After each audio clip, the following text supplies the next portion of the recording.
Chapter 543. The note on it was quite restrained. Mother. Su Qingsang looked at the two words and felt an inexplicable sadness in her heart. The call went through. She heard Lu Tongjia's slightly cold voice on the other end of the line. What's the matter? Su Qingsang closed her eyes.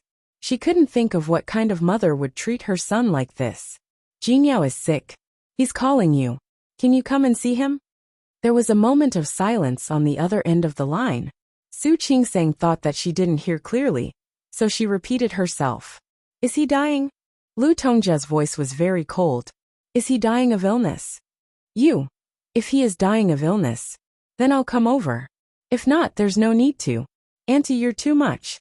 He's your son. I know. He's my son. But there are many times when I wish he wasn't my son.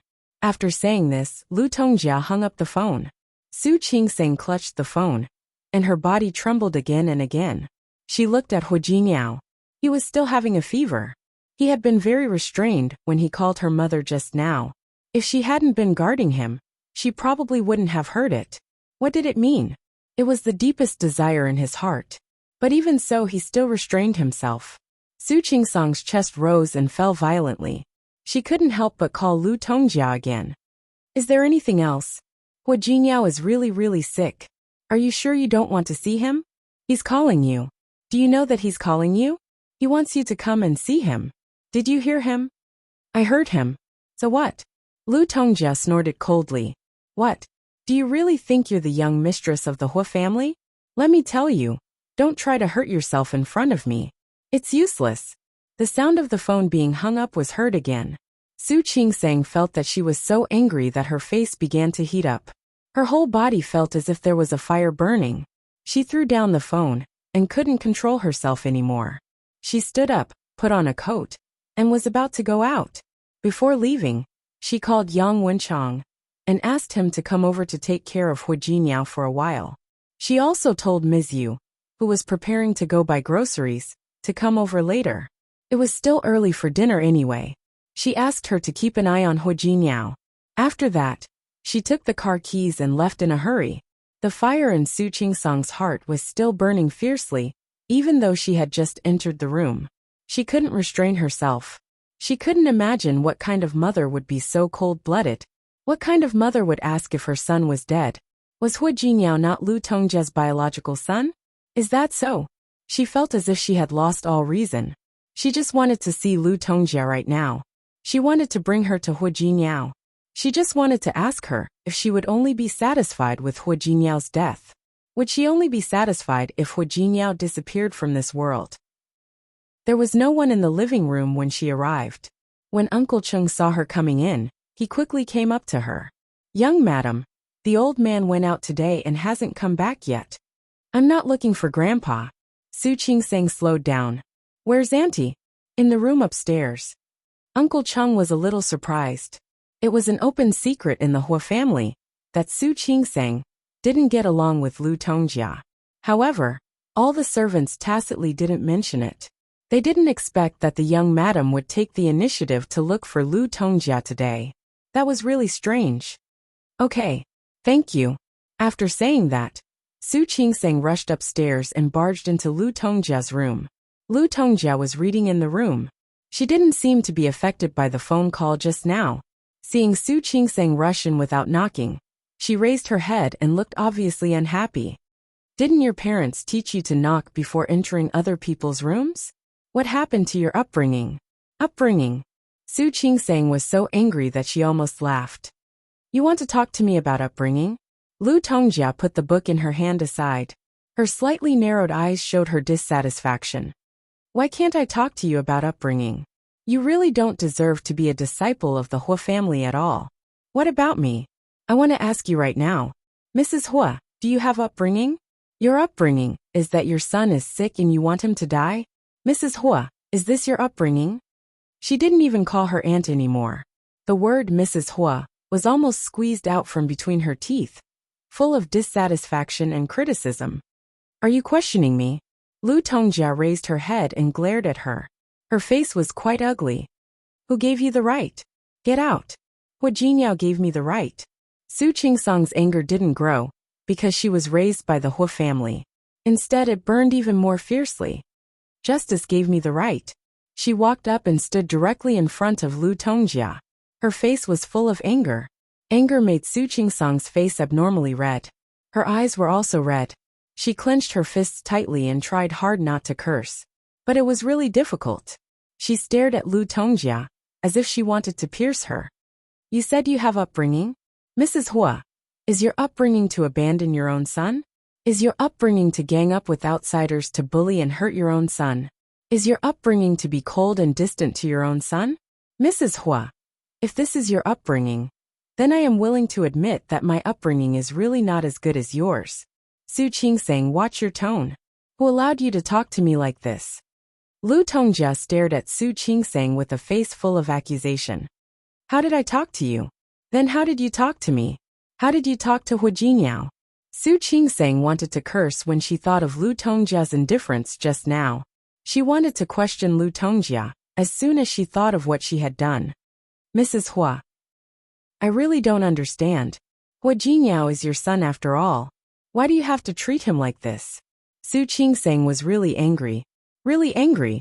Even though she thought that Xiang Kaiping was her mother and abandoned her.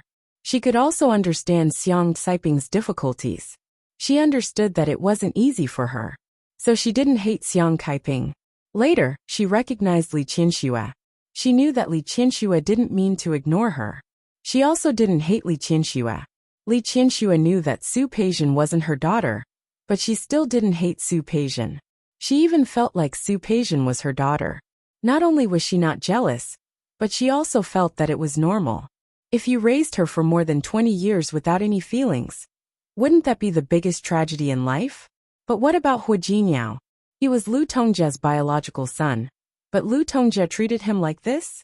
Even if Lu Tongjia didn't mention the 30-year mother-son relationship, she was Hua Jinyao's mother. She was the one who gave birth to Hua Jinyao and brought him into the world. She really couldn't figure it out, and she didn't understand it. Why could Lu Tongjia be so cruel to Hua Jinyao? At first, she didn't like him. She was always critical of Hua Jinyao. But now, she hurt Hua Jinyao and colluded with outsiders to ruin Hua Jinyao's reputation. She could even be indifferent to Hua Jinyao's illness. Why? Mrs. Hua, I know I shouldn't ask these things. But Hua Jinyao is your son. Why are you treating him like this? She thought of Hua Jinyao's current state, the sadness on his face, and the pain she had seen Hua Jinyao in nightmares in the middle of the night. Her heart ached as if it was being pulled by someone. She had never been a mother, but she was an obstetrician and gynecologist. She had seen too many mothers. So many women. So many people wanted to be mothers, but they didn't have the chance.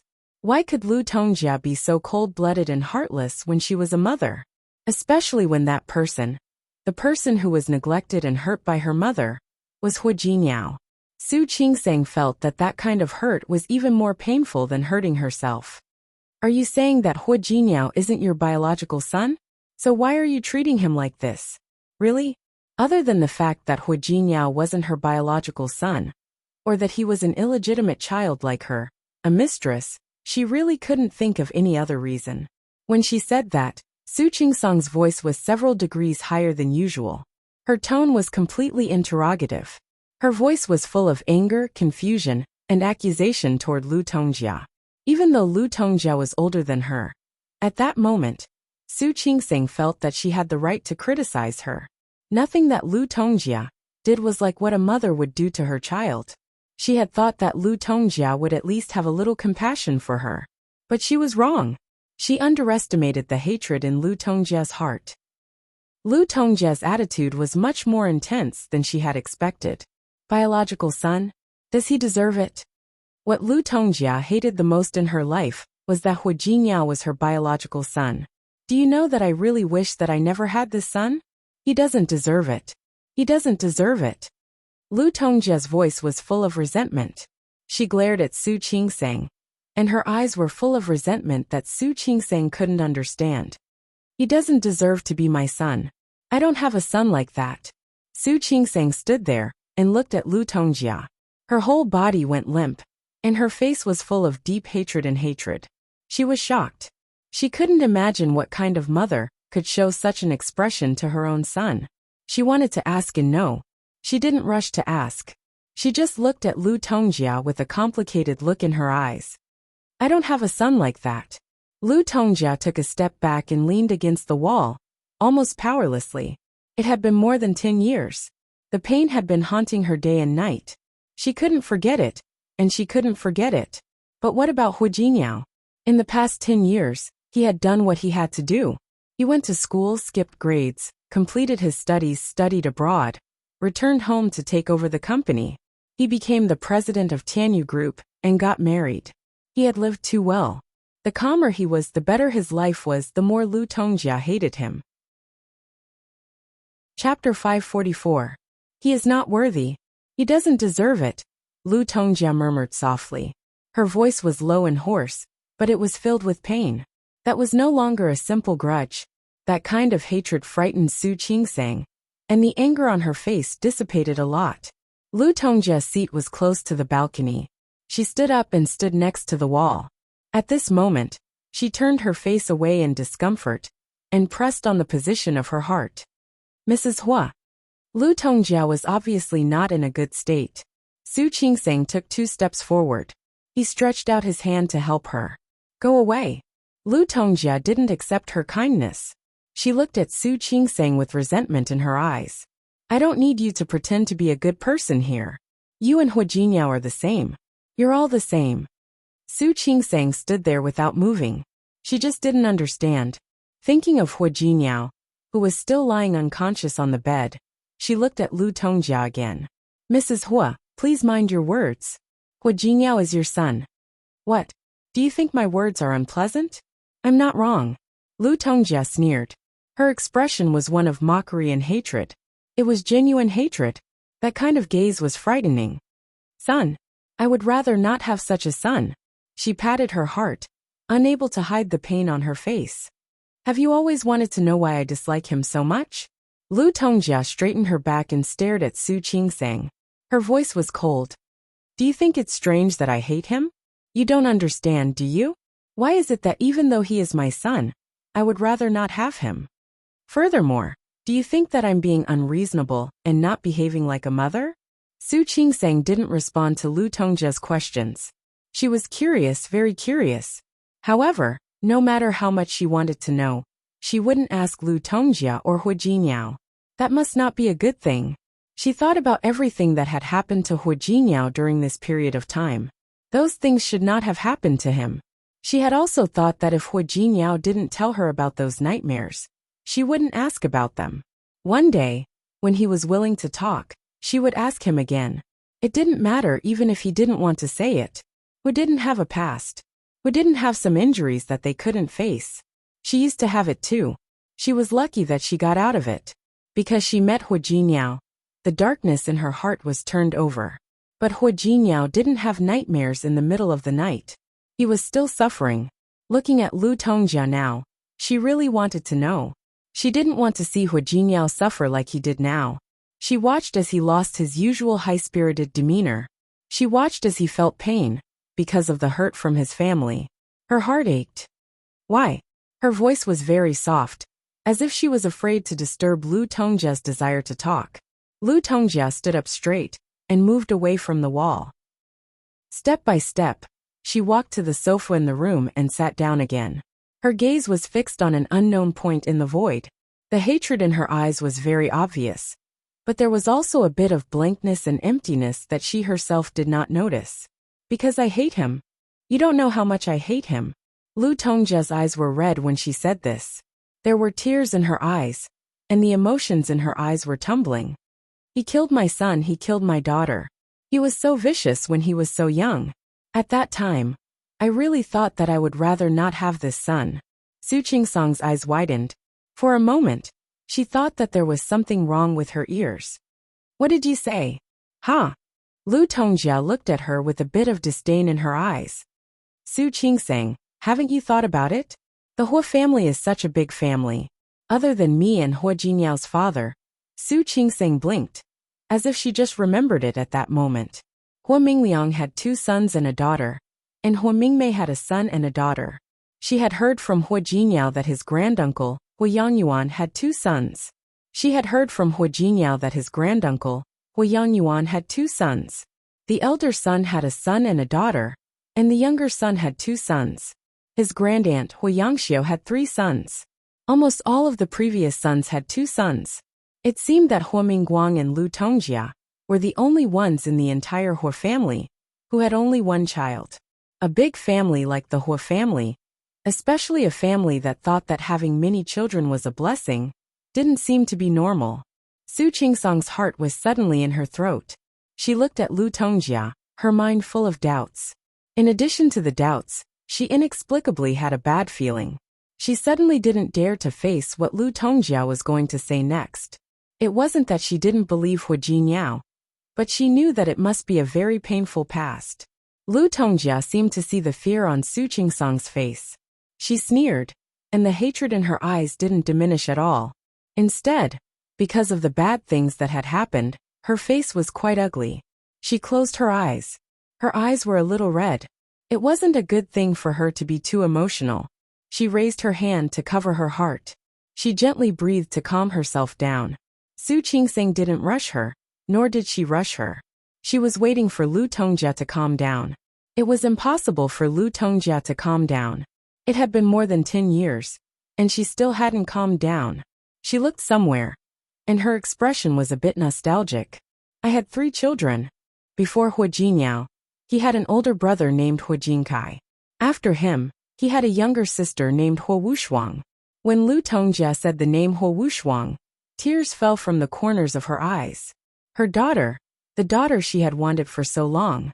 Until now, the pain of losing her son and daughter had been tormenting her day and night at all times. The more she felt sad, the more she hated Hu Jinyao, and the more she couldn't forgive him. But they were all killed by Hu Jinyao. That's impossible. Su Qingsong's voice was very soft, almost whispering. She had been married to Hu Jinyao for almost a year. She knew what kind of person Hu Jinyao was. She believed that Hu Jinyao would never hurt his brothers and sisters. Impossible? Lu Tongjia sneered, and the hatred in her eyes became more and more obvious. She also hoped that it was impossible. She also hoped that Hu Jinyao didn't say and do those things at that time. But in fact, Lu Tongjia could be said to have lived a very happy life. Her starting point was much higher than the average person's. The Lu family was considered a respectable family in Rong City. Although it wasn't as rich as the Hu family, or even the Li family, it was still the only daughter of the Lu family. But as the only daughter of the Lu family, she was also spoiled since she was a child. Her father, mother, and brother all doted on her and followed her lead. When she grew up and went to college, she met Hu Mingguang by chance. Hu Mingguang was the eldest son of the Hu family. He took over the family business at an early age, and his every move was like a successful man. Lu Tongjia fell in love with Hu Mingguang at first sight. Luckily, Hu Mingguang liked her too. For Lu Tongjia, this was the best piece of news she could have ever heard. The two of them decided to get married not long after they started dating. Old Master Hu was not picky about family background. Not to mention that Lu Tongjia's family background was not bad. They were a good match, and the two of them had feelings for each other. Moreover, the Hu family was strict. Old Master Hu was very loyal to his wife, and used this to restrain his children. Even though Lu Tongjia was only a college student at that time, she felt quite happy. Before she graduated, Lu Tongjia married Hu Mingguang. Not long after she graduated, she gave birth to her eldest son, Hu Jinkai. She firmly sat on the position of the young madam of the Hu family. Less than 2 years after she gave birth to Hu Jinkai, she gave birth to Hu Jinyao. At that time, she and Hu Mingguang were very close. But after giving birth to 2 sons, she was a little unsatisfied. She liked daughters, and so did Hu Mingguang. She wanted to have another daughter, but for several years, she didn't get her wish. When Hu Jinyao was 8 years old, she finally got pregnant again. Lu Tongjia prayed to her grandparents, prayed to God, and prayed to Buddha. She only hoped that the child in her belly was a daughter. After all, she had 2 sons, and she really wanted a daughter. She also felt that she was really lucky. Whatever she asked for came. She wanted a daughter, and a daughter came. That year, Lu Tongjia gave birth to 3 children. 11-year-old Hu Jinkai, 9-year-old Hu Jingyao, and a newborn daughter. She had a son and a daughter, and a husband who loved her deeply. Her father-in-law and mother-in-law were both kind. They never said anything about making things difficult for the younger generation. Lu Tongjia really felt that she was the happiest person in the world. Especially Hu Wushuang. She wasn't as naughty as Hu Jinkai and Hu Jinyao when they were young. Hu Wushuang perfectly combined the advantages of her parents' appearance. She was cute and cute. She liked to call her mother and brother in a childish voice. She was both obedient and sensible. Lu Tongjia really felt that her life was perfect.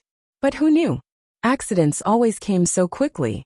Sometimes, she wondered if God saw that the first half of her life was too good and too smooth, so he wanted her to suffer some hardships. That kind of suffering was almost fatal to her. When Hu Jingyao was 12 years old Master Hu's wife suddenly passed away. Her death was so sudden that no one expected it. After all, the old lady seemed to be such a healthy person. Like old Master Hu, the old lady was kind and benevolent. As soon as she passed away, all her children and grandchildren were sad. Plus, the Hu family's status in Rong City. Many people came to pay their respects. Some of them were business people, some were relatives and friends of the Hu family, and some had benefited from the Hu family in the past. They wanted to burn incense for the old lady. Hu Jinkai and Hu Jinyao were fine. They were both teenagers and had grown up. Naturally, they could keep watch. But Hu Wushuang was different. She was less than 4 years old. How could she stand watching for the whole day? She stayed in the morning hall. Besides, there were so many people, and they could only hear the sad sounds every day. It was inevitable that she was scared, so she cried every day. Later, her voice became hoarse from crying. Lu Tongjia felt sorry for her daughter, and old Master Hu also felt sorry for his granddaughter. At that time, Hu Manzi was already born. But Hu Wushuang was very cute and sweet. She had lived with old Master Hu since she was a child, so their relationship was naturally special. Old Master Hu loved his granddaughter, so he asked her not to keep watch every day. Every time a guest came to pay their respects, he asked the nanny to carry Hu Wushuang out. Hu Jinkai and Hu Jinyao couldn't avoid it. After 7 days of watching, the two brothers lost a lot of weight. When the old lady's funeral was over, Hu Wushuang, who couldn't go out and was always locked up at home, was bored. She was still too young to understand what death meant. She only felt that, like her mother said, her grandmother had gone to another world. That world was called heaven, and heaven was beautiful.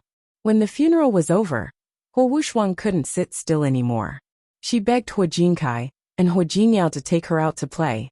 Both of them loved their little sister very much. They also thought that Hu Wushuang had been locked up at home during this period of time. The two brothers didn't think too much about it. Plus, they always took Hu Wushuang out to play. Their family didn't worry about it. At that time, Hu Jinkai was already 14 years old. He was more than 1.7 meters tall and didn't look like a child. Hu Jinyao was the same. Although he was only 12 years old, he was already 1.6 meters tall. The two brothers took Hu Wushuang out together. Hu Wushuang was only a little over 4 years old. Her favorite thing was to go to the amusement park and play on the merry-go-round. Naturally, the two brothers agreed to their little sister's request. The 3 siblings went to the amusement park together. The two brothers accompanied Hu Wushuang to play on the merry-go-round 3 times. When they were about to leave, Hu Wushuang saw the pictures on the haunted house. Although she was small, she was very brave. No matter how Hu Jinyao tried to persuade her, she decided to go to the haunted house. Hu Jinkai and Hu Jinyao were both grown up, so they weren't afraid. Therefore, the two of them held Hu Wushuang's hand and walked into the haunted house together. However, as soon as they entered the haunted house, an accident happened. Hu Jinkai and his sister always went out with a chauffeur. Hu Wushuang liked to be comfortable, so every time she went out, she would take the RV. There was a refrigerator in the car, and there were all kinds of snacks and drinks for her. It was also convenient for her to lie down in the car and rest when she was tired. The Hu family had a high status and reputation in Rong City, coupled with their relationship with Hu Yangyuan and Hu Yangxiu. Ordinary people didn't dare to mess with them. However, that day, Huajinkai and his sister were unlucky. A fugitive happened to escape to Rong City. This man had just committed robbery and murder in a neighboring city. The leader of the gang was called Da, who was a national A-level wanted criminal. He was a national wanted criminal, so he naturally wanted to run away as soon as possible. However, before he ran away, he wanted to do one more job and make some money before leaving. Before he came, he had already gathered a few people who were not afraid of death like him. They all had criminal records. The four of them decided to do something big together.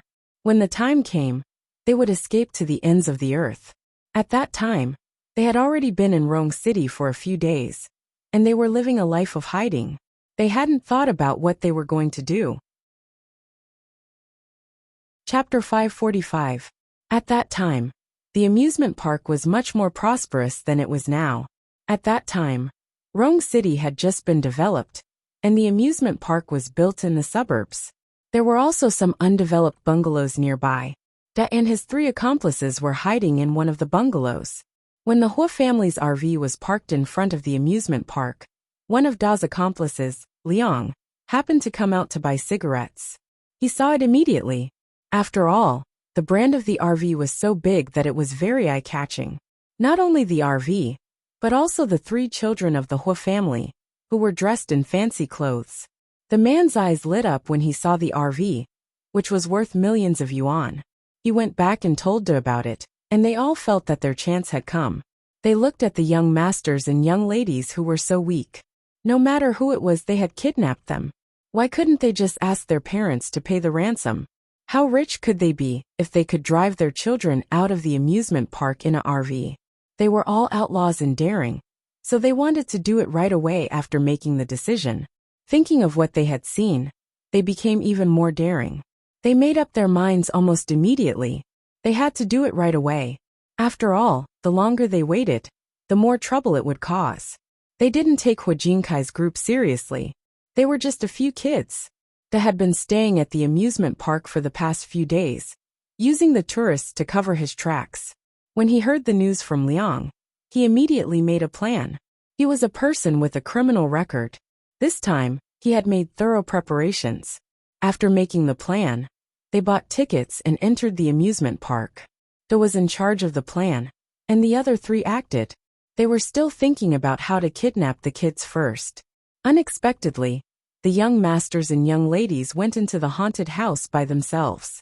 Da felt that it was like someone had sent him a pillow when he wanted to take a nap. He immediately changed his plan. He decided to do it in the haunted house. Therefore, when Huajinkai and the others entered the haunted house, Hua Wushuang was curious about the ghosts inside. Then she was scared. She was scared, and soon after, she cried and begged to go out. The two brothers of the Hua family, of course, wanted to take her out immediately. What they didn't expect was that two more ghosts suddenly appeared in front of the three of them. Hua Wushuang and Huajinkai were both taken aback by her sudden appearance. Just as he was about to leave, he didn't expect two more ghosts to appear behind him. The two brothers didn't expect the haunted house to be so realistic. They looked at Hua Wushuang, who was crying because of the appearance of these ghosts. The two brothers were very nervous. They coaxed Hua Wushuang while thinking of taking her away. Neither of them had thought that these ghosts were actually villains in disguise. All they wanted to do was to comfort their little sister. However, while the two brothers were coaxing them, Da and the other three, who had been standing behind them, easily knocked them out. Because all of this had happened in the haunted house, and it had happened in the dark corner. Therefore, no one noticed it at all. Even if someone noticed it, they would only think that it was a prank from the amusement park. Who would have thought that there would be someone so crazy on such a bright day? They and the other three brought Huajinkai and the others out of the amusement park. They hadn't gone far yet. The most dangerous place was also the safest place. They were very familiar with the area, and the nearby bungalow was going to be demolished sooner or later. Not many people walked this way, so the four kidnappers brought the Hua siblings back to the bungalow. Da was a ruthless man. He was wanted all over the country because he had killed many people. Now that he was going to make money, he wouldn't let the little fat sheep he had his eyes on escape. He tied up the three siblings tightly and gagged their mouths. He didn't give them a chance to scream or run away. It was so easy that De didn't feel any sense of accomplishment. De was a man of experience. No matter what, he was an experienced man. He wouldn't let things go wrong at the last moment. He asked his 3 men to keep an eye on the Hua siblings, while he tried to find out the identity of these children. Of course, he didn't need to. When they woke up, he would be able to find out everything. However, De didn't like to do things that he wasn't sure of. It was better to find out the truth. He searched the 3 of them. It was a coincidence that the 2 brothers went out to play with their sister. They didn't bring their phones, because they said they were going out to play with their sister. Only Hu Jinyao had an SLR camera with him to take pictures of his sister. De casually rummaged through it, and found a family photo of his family. Some of them were taken at a banquet held by his family. De didn't know Hua Mingguang, but someone else did. The Hua family had published an obituary about the old lady's death. His other man, Chen Si, was a native of Rong City. He not only knew Hua Mingguang, but he also knew that he was the richest man in Rong City. He was a super rich man.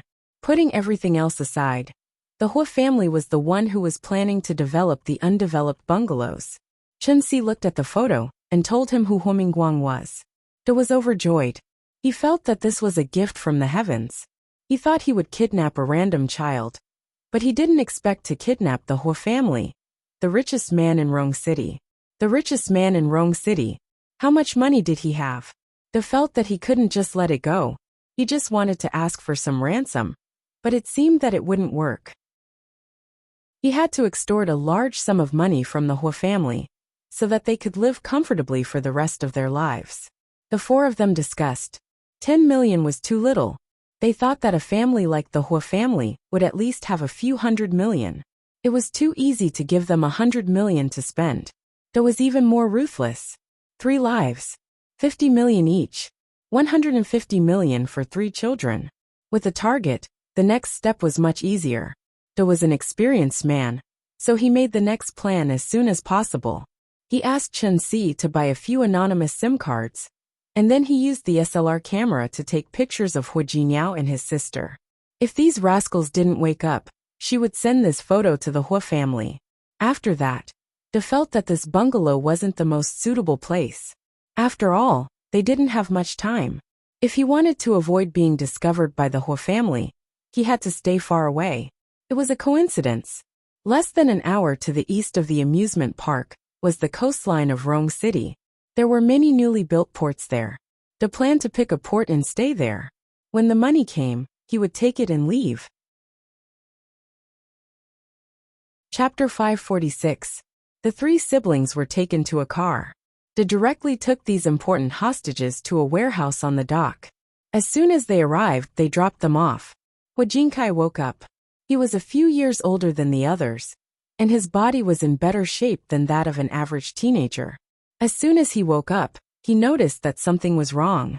Looking at his brother and sister lying unconscious on the ground, he instantly realized what was going on. Hu Jinkai was shocked. His great-uncle was the governor of the province, and his uncle was the commander of the military. He couldn't believe that someone would dare to kidnap the children of the Hua family. Who are you? Don't you know who we are? Let us go. Hu Jinkai was 14 years old, and he was Old Master Hua's favorite grandson. He had been taught by Old Master Hua and Hua Mingguang since he was a child, and he had an air of maturity that far exceeded that of an average 14-year-old. Back in school, he had always been able to convince his classmates with that kind of expression. However, he didn't know that the people he was facing now were not his classmates, nor were they the employees of his father's company. Instead, they were a group of vicious criminals who were ready to run for their lives. Hey kid, you're quite arrogant. De looked at Hu Jinkai and snorted. Let you go? Yes. It's not that I can't let you go. Ask your father to bring me the money. Hu Jinkai understood what was going on. These people wanted money. He glanced at them and saw that, except for De, the other 3 kidnappers were all masked. This made him sigh in relief. The fact that they were masked meant that they didn't want to kill them. They were safe for the time being. What? Are you scared? Scared? De took out his phone and stood in front of Hu Jinkai. Come on, tell me your father's number. Hu Jinkai stared at the phone in his hand without saying a word. De didn't get angry. He punched him in the chest. Kid, what's wrong? Arrogant. Let me tell you, it's useless. Don't try to be arrogant in front of me. If you don't want to die, do as I say, or I won't mind making you suffer. Hua Jinkai gritted his teeth and glared at Da. Although he didn't want to, he didn't have a better option. This group of people could not guarantee that they would not harm them. But, if he didn't say, while he was still hesitating, he was hit in the back again. Tell me, what's the number? Hua Jinkai thought about it for a moment, then told De Huomingguang's number. As he reported, he observed the surrounding environment and their current situation, thinking that if it was possible, he must find a way to escape. In the past, Huomingguang always had his cell phone with him. For some reason, he didn't answer the phone right away. De thought that Hua Jinkai was lying to him, so he punched him again. Brat, are you messing with me? Hua Jinkai was only 14 years old, so he couldn't help but cry out in pain. His voice also woke Hua Jinyao up.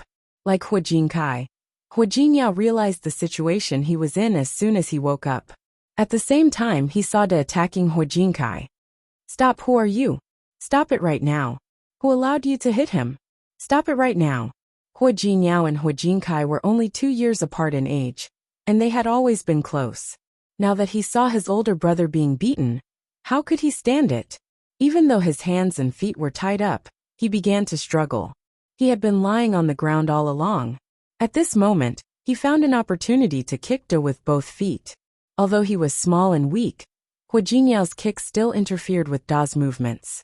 De staggered under Hua Jinyao's kick, almost losing his balance. When she came back to her senses, she was immediately annoyed. She raised her foot and kicked Hua Jinyao's small body. Hua Jinyao was kicked so hard that he rolled a couple of times and hit the leg of a nearby table before he stopped. His back hit the leg of the table, and his whole body curled up in pain. You little bastard. How dare you? Do you think I won't kill you? Let me tell you, I have 3 hostages in my hands.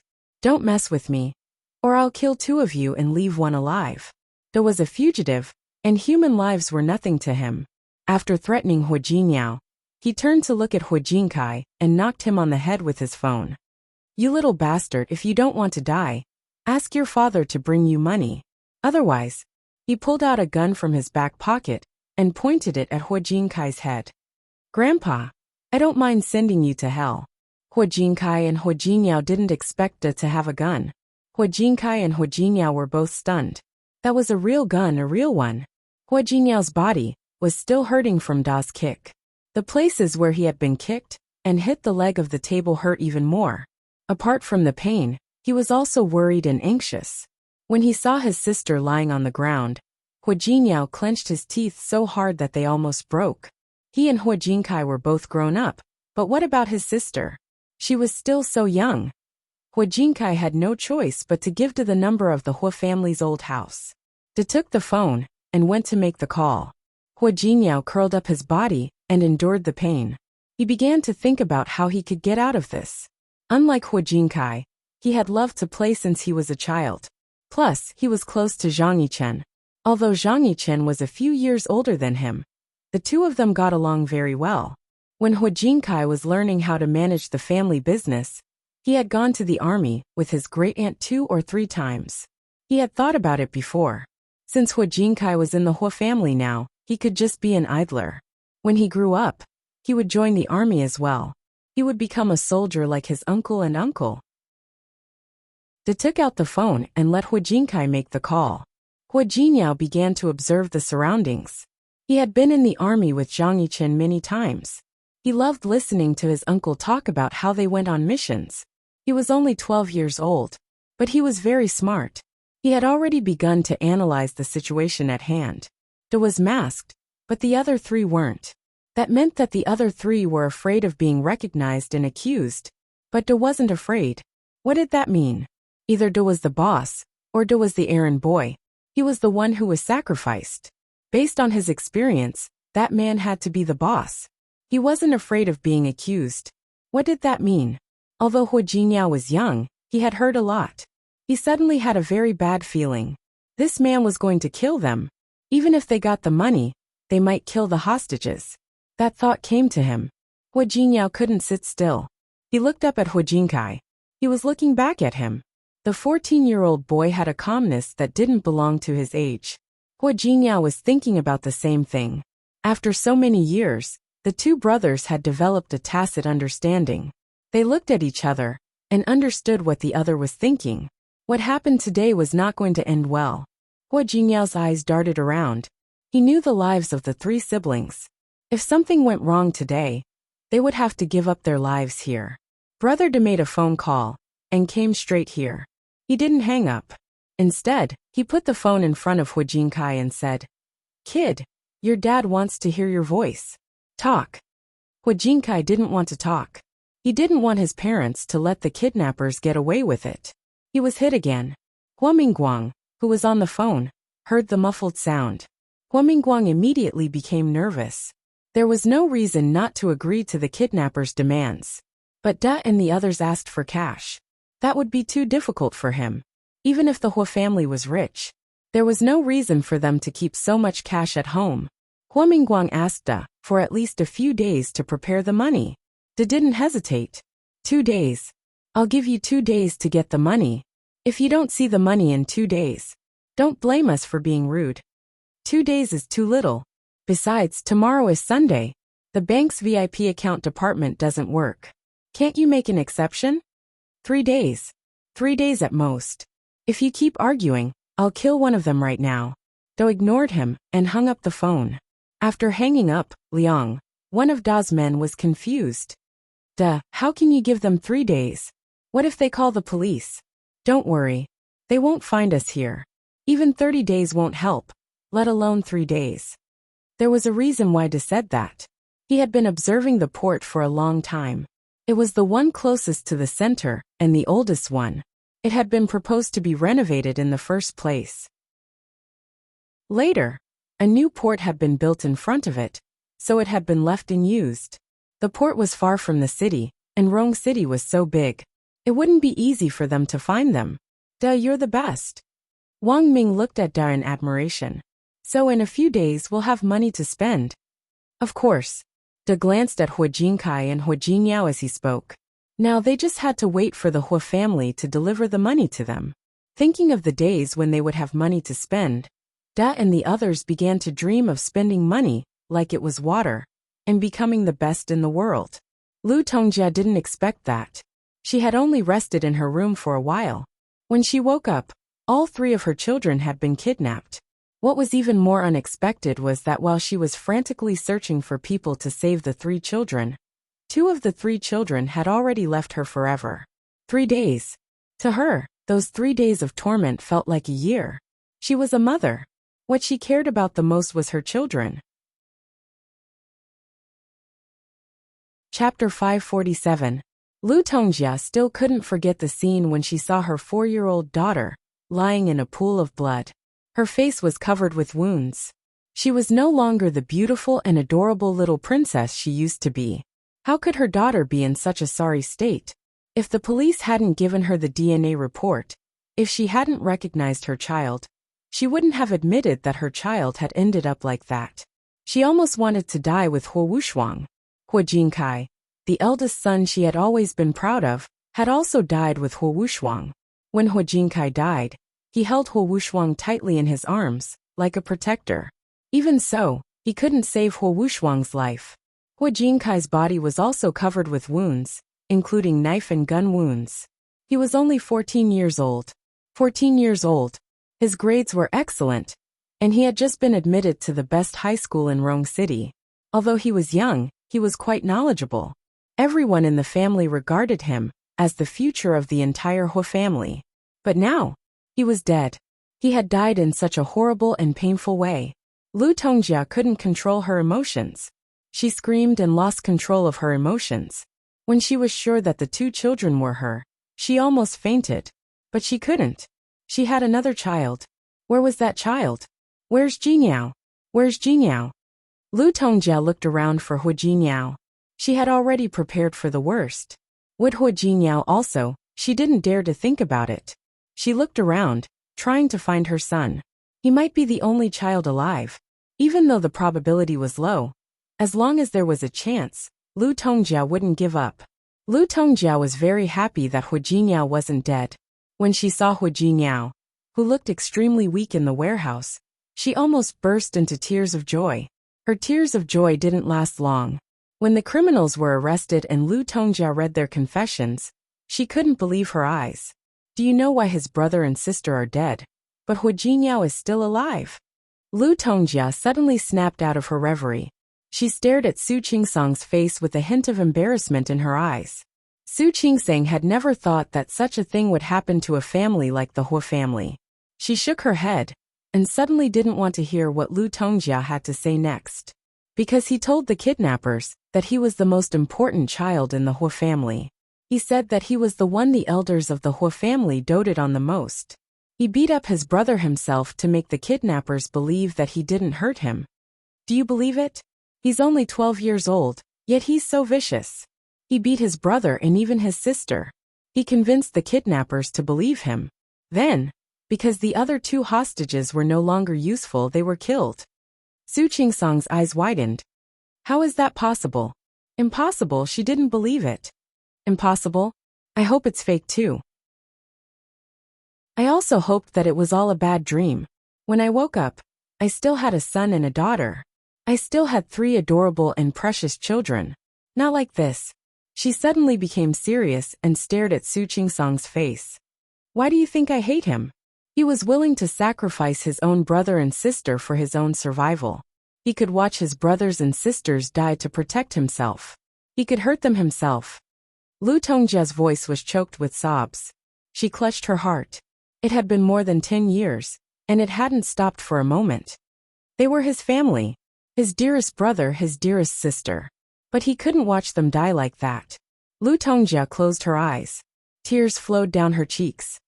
At that time, I really wished that I didn't have this son. Well, Su Qingsang didn't know what to say. She didn't know what happened back then. However, Lu Tongjia didn't seem to be lying. Have you ever thought that there might be a misunderstanding? She didn't want to believe that Hu Jingyao was that kind of person. Even though he was only 12 years old, people say that 3 years old depends on one's age, and 7 years old depends on one's age. In her eyes, Hu Jingyao was definitely not a person who only cared about himself and others. You really do care about him. Lu Tongjia wiped the tears off her face. She sniffed and said, I also hope that it's a misunderstanding. I also hope that my only surviving son is still my good son. But I know it's not a misunderstanding. When Hu Jingyao was found, he was unconscious. Although the kidnappers wanted to keep him as a hostage, they wouldn't treat him too well. She used to be so worried that she couldn't eat or sleep well by Hu Jingyao's side. Even after seeing the kidnappers' confessions, she wanted to give Hu Jingyao a chance to explain. But what did she wait for? Hu Jingyao talked in his sleep. He said that he was the future young master of the Hu family. He said that those two were illegitimate children. Even if they got a share of the money in the future, they wouldn't get anything. It didn't matter at all. When she heard what her son said, it was like a bolt from the blue. She hated that Hu Jingyao was able to lie so well at such a young age in order to survive and protect himself. She had never known that her son had such a side to him. From that day on, in my heart, my son died too. He died in that kidnapping together with his brother and sister. Lu Tongjia's voice was calm, but she was trying hard to suppress her negative emotions. She didn't want to believe Lu Tongjia's words, but she was sure that she wasn't lying. Does Grandpa know? If Hu Jingyao really did that kind of thing, how could Grandpa tolerate it? Lu Tongjia sneered, thinking of old Master Hu's favoritism and her husband's helpless compromise. His grandpa always liked Hu Jingyao. He liked to spoil him. He even told me that Hu Jingyao was still young and immature. He would be fine if he was taught slowly. He was 12 years old, and he was still immature? No matter how immature he wouldn't push his brother and sister to their deaths. Lu Tongjia felt a sharp pain in her heart. She was in so much pain. For so many years, those who knew her thought that she had only lost 2 children. But only she knew that in her heart, when she found out what Hu Jingyao had done, she had already thought that the 3 children were gone. Especially Hu Jingyao. What she couldn't tolerate the most was his cold-bloodedness. Don't blame him for being immature. She thought that she doted on her daughter a little. After all, she was a girl. But for the other two children, she had always been fair. Hua Mingguang was busy with work, but she cared about all the children the same. How did Hua Jingyao repay her? He could push his brother and sister to their deaths for himself. Such a person, Lu Tongjia's fingernails dug into her palms. She really hated Hua Jingyao. Not only did she hate him for killing the other two children, but she also hated herself. Such a child was her son. For so many years, she thought that he would feel guilty and blame himself. But he didn't. Hua Jingyao lived and worked like a normal person. Not only was he alive, but he was also living a good life. After so many years, the pain seemed to have faded away by this family. She was the only one who kept thinking about the two children she had lost. Other than her, who would remember that there used to be 3 children in this family? Such a person so young had such a vicious mind. How could she bear it? She would rather let Tianyu fall into the hands of Hua Yifan or Hua Yang. She didn't want such a vicious person to be the one who had the last laugh. Su Qingsang didn't know what to say. She seemed to have come over angrily, but now seeing Lu Tongjia like this, she suddenly felt that she was in no position to blame her. If what she said was true, she really couldn't get along with Hua Jingyao like a normal mother and son without a grudge. But he was still young at that time. It's normal for him to be afraid of death. Mrs. Hua, no matter what, the dead are gone. It's better to cherish the people in front of you. Lu Tongjia suddenly looked at Su Qingsang, her eyes full of pain and sharpness. Yes, you all want me to let it go. But how can I let it go? If I let it go, who will remember them? After the accident, old Master Hua didn't let people talk about it anymore. Not a single person in the Hua family brought it up again. Hua Jingyao naturally became the legitimate grandson of the Hua family, the real young master of the Hua family. But only she knew that all of this was based on him sacrificing his brother and sister. How could she forgive him? Even if it was her son, she couldn't let it go, and she couldn't be indifferent to it. Su Qingsang's lips moved, but the words she wanted to say were stuck in her throat. Her heart was extremely heavy. I won't forgive him. Lu Tongjia returned to her seat as she spoke. Her face was pale, and she looked very painful. You always want me to forget. But do you know? If I forget, it means betrayal. I don't want to. I can't forget my eldest son, and I can't forget my youngest daughter. If no one else remembers them, then let me remember them. I will remember them firmly and never forget them until I die. After saying that, she closed her eyes. When she opened them again, there was only indifference in them. Go. I won't go to see him. I don't want to see him. Su Qingsang looked at Lu Tongjia. Mrs. Hua. Su Qingsang, you don't have to say any more. Hua Jingyao and I are getting along like this. He never listens to me, and he never treats me as his mother. Su Qingsang gave Lu Tongjia a deep look, and in the end, she could only stay silent. Chapter 548. When she got home, Hua Jingyao hadn't woken up yet. Yang Wenchang looked at her with a guilty look in his eyes. Su Qingsang didn't understand what that look meant until she saw Hua Jinyao's hand. The drip was done, but Yang Wenchang wasn't very familiar with it. When he pulled out the needle, he accidentally bled a little. There were bloodstains on the back of Hua Jinyao's hand. Su Qingsang glanced at him, but didn't blame him. She had to blame herself for leaving Hua Jinyao here in order to question Lu Tongjia. You can go back. I'll take care of him. Okay. Yang Wenchang nodded. He thought for a moment and decided to tell Su Qingsang. President Hua seemed to have woken up just now, but he fell asleep again. It's okay. He fell asleep because of the injection. He'll wake up a little later. Yang Wenchang finally breathed a sigh of relief. After all, Su Qingsang was a doctor. She would take good care of Hua Jinyao. Su Qingsang only ate casually in the evening. There was porridge in the pot that she had made. The porridge was already very tasty. However, Hua Jinyao didn't wake up.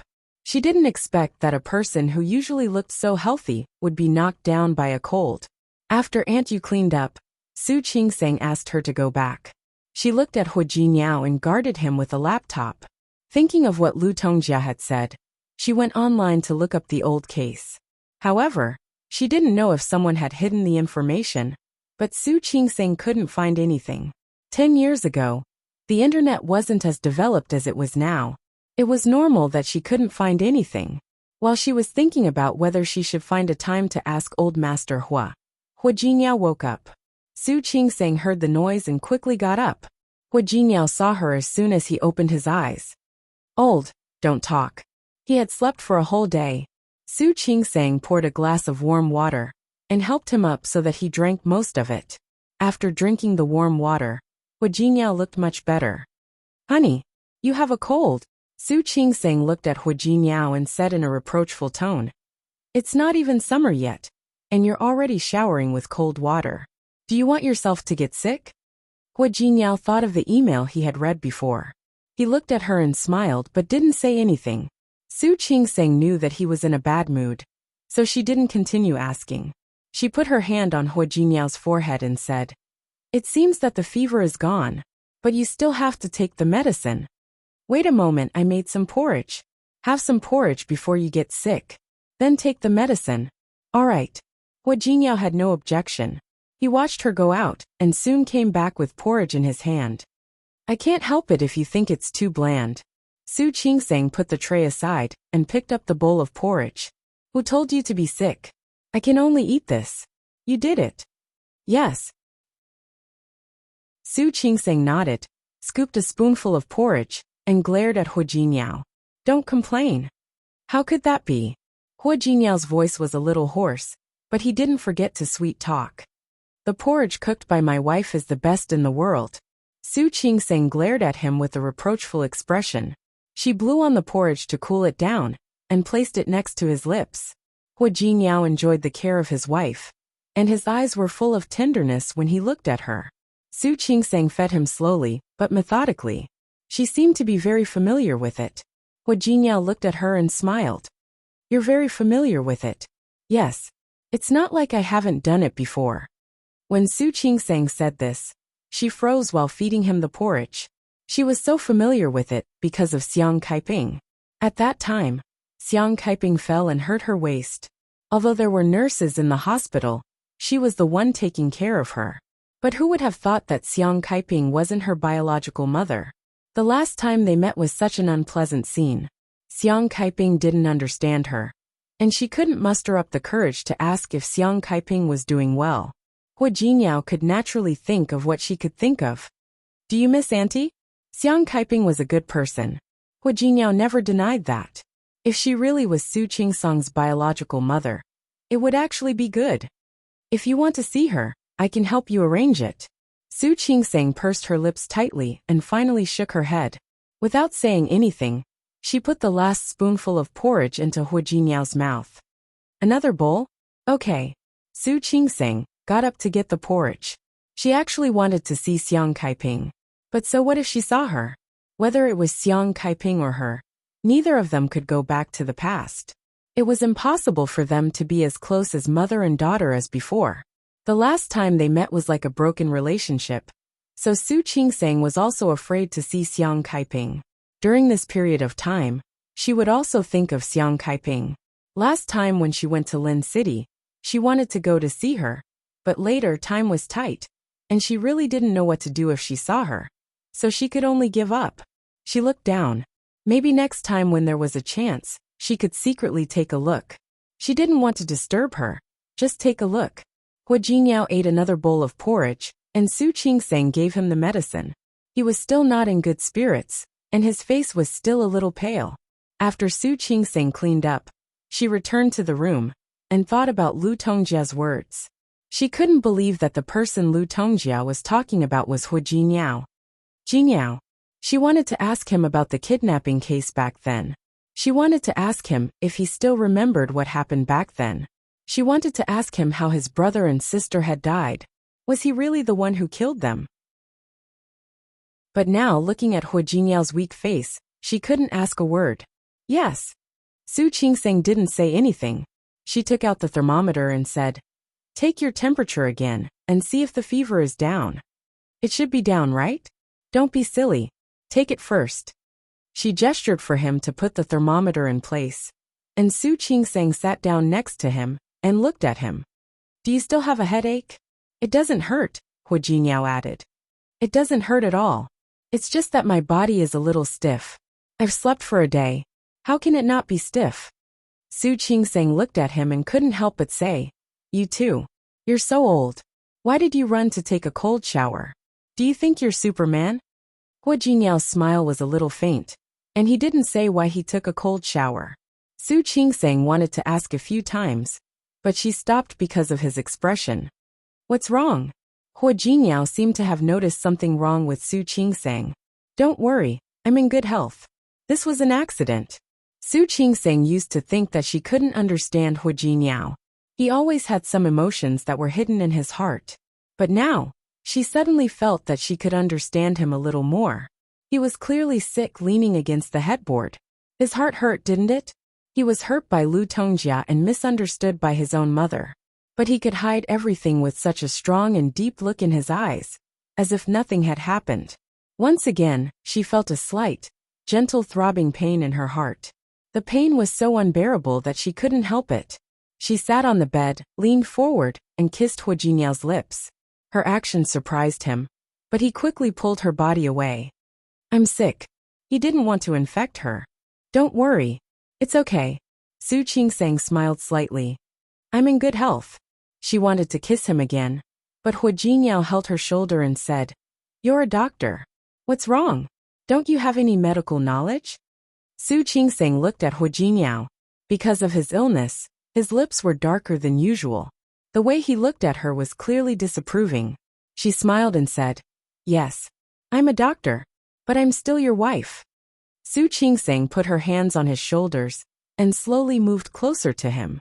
Maybe you'll get better if you infect me with your cold? Hua Jinyao looked at her half-joking, half-serious eyes and held her in his arms with the hand that didn't have the thermometer. He pressed her head against his chest and pressed his chin against the top of her hair. You're my wife and I'm your husband. What should I do? I don't want you to catch a cold. He gently kissed the top of her hair and said, If you really want me to kiss you, well, you can wait until I get better. He was being naughty again. Su Qingseng gently patted him on the arm. Be careful, don't drop the thermometer. Hua Jinyao's words brought Su Qingseng back to her senses. She stepped back, looked at the time, and took out the thermometer for him. It's 38 degrees. It's still a little hot. You should rest early. Have a good sleep. The fever should be completely gone by tomorrow. Well, thank you, Dr. Su. You've worked hard, Dr. Su. Hua Jinyao spoke in a hoarse voice. Su Qingseng pulled the pillow he was leaning against away. Sleep when you're sick. Wife, how am I not being honest? Hua Jinyao said that, but he still lay down obediently. He yawned. Because of the medicine, he wanted to sleep even more than usual. Aren't you going to sleep? I'm going to take a shower. Su Qingseng covered him with the quilt. You go to sleep first. I'll be right there. When Su Qingseng came out of the shower, Hua Jinyao was already asleep. She looked at his sleeping face, and in the end, she couldn't bring herself to ask him about the kidnapping case. She didn't sleep deeply that night. She woke up from time to time to look at Hua Jinyao. She was relieved to find that he was sleeping soundly and didn't seem to have a nightmare. After all, Hua Jinyao was young and healthy. When Su Qingseng woke up the next morning, he had recovered most of his strength. She stood up with her coat and was about to go out. You're going to work? Su Qingseng quickly sat up and said with a disapproving face, You're still very weak. You still need to rest more. It's okay. Hua Jinyao shook his head. I have a lot of things to do in the company. I can't rest for too long. Su Qingseng looked at his face and wanted to say something, but she hesitated. In the end, she said helplessly, Then don't drive. I'll drive you. Call me when you get off work, and I'll pick you up. Hua Jinyao didn't object this time. It's my honor to be my driver, Dr. Su. Seeing that he was talking nonsense again, Su Qingseng really believed that he was fine. She looked at Hua Jinyao's eyes carefully. There was no pain or discomfort like that night. Su Qingseng's heart ached. He had hidden his emotions again. Realizing this, her heart ached dully. The following words were free. Free. Free. Important things should be said 3 times. Because the author said that he couldn't fit 500 words. I found that some people don't understand Hua's mother's behavior, and say that she's crazy. Let me tell you the truth. There was a family where the brother died to save the sister. After that, the mother never liked her daughter. They were both biological children. It's not that she valued boys over girls. She just felt that the daughter killed her son. When I was writing this story, I was inspired by this news. In fact, if a person walked into the wrong path, it was very difficult to get out.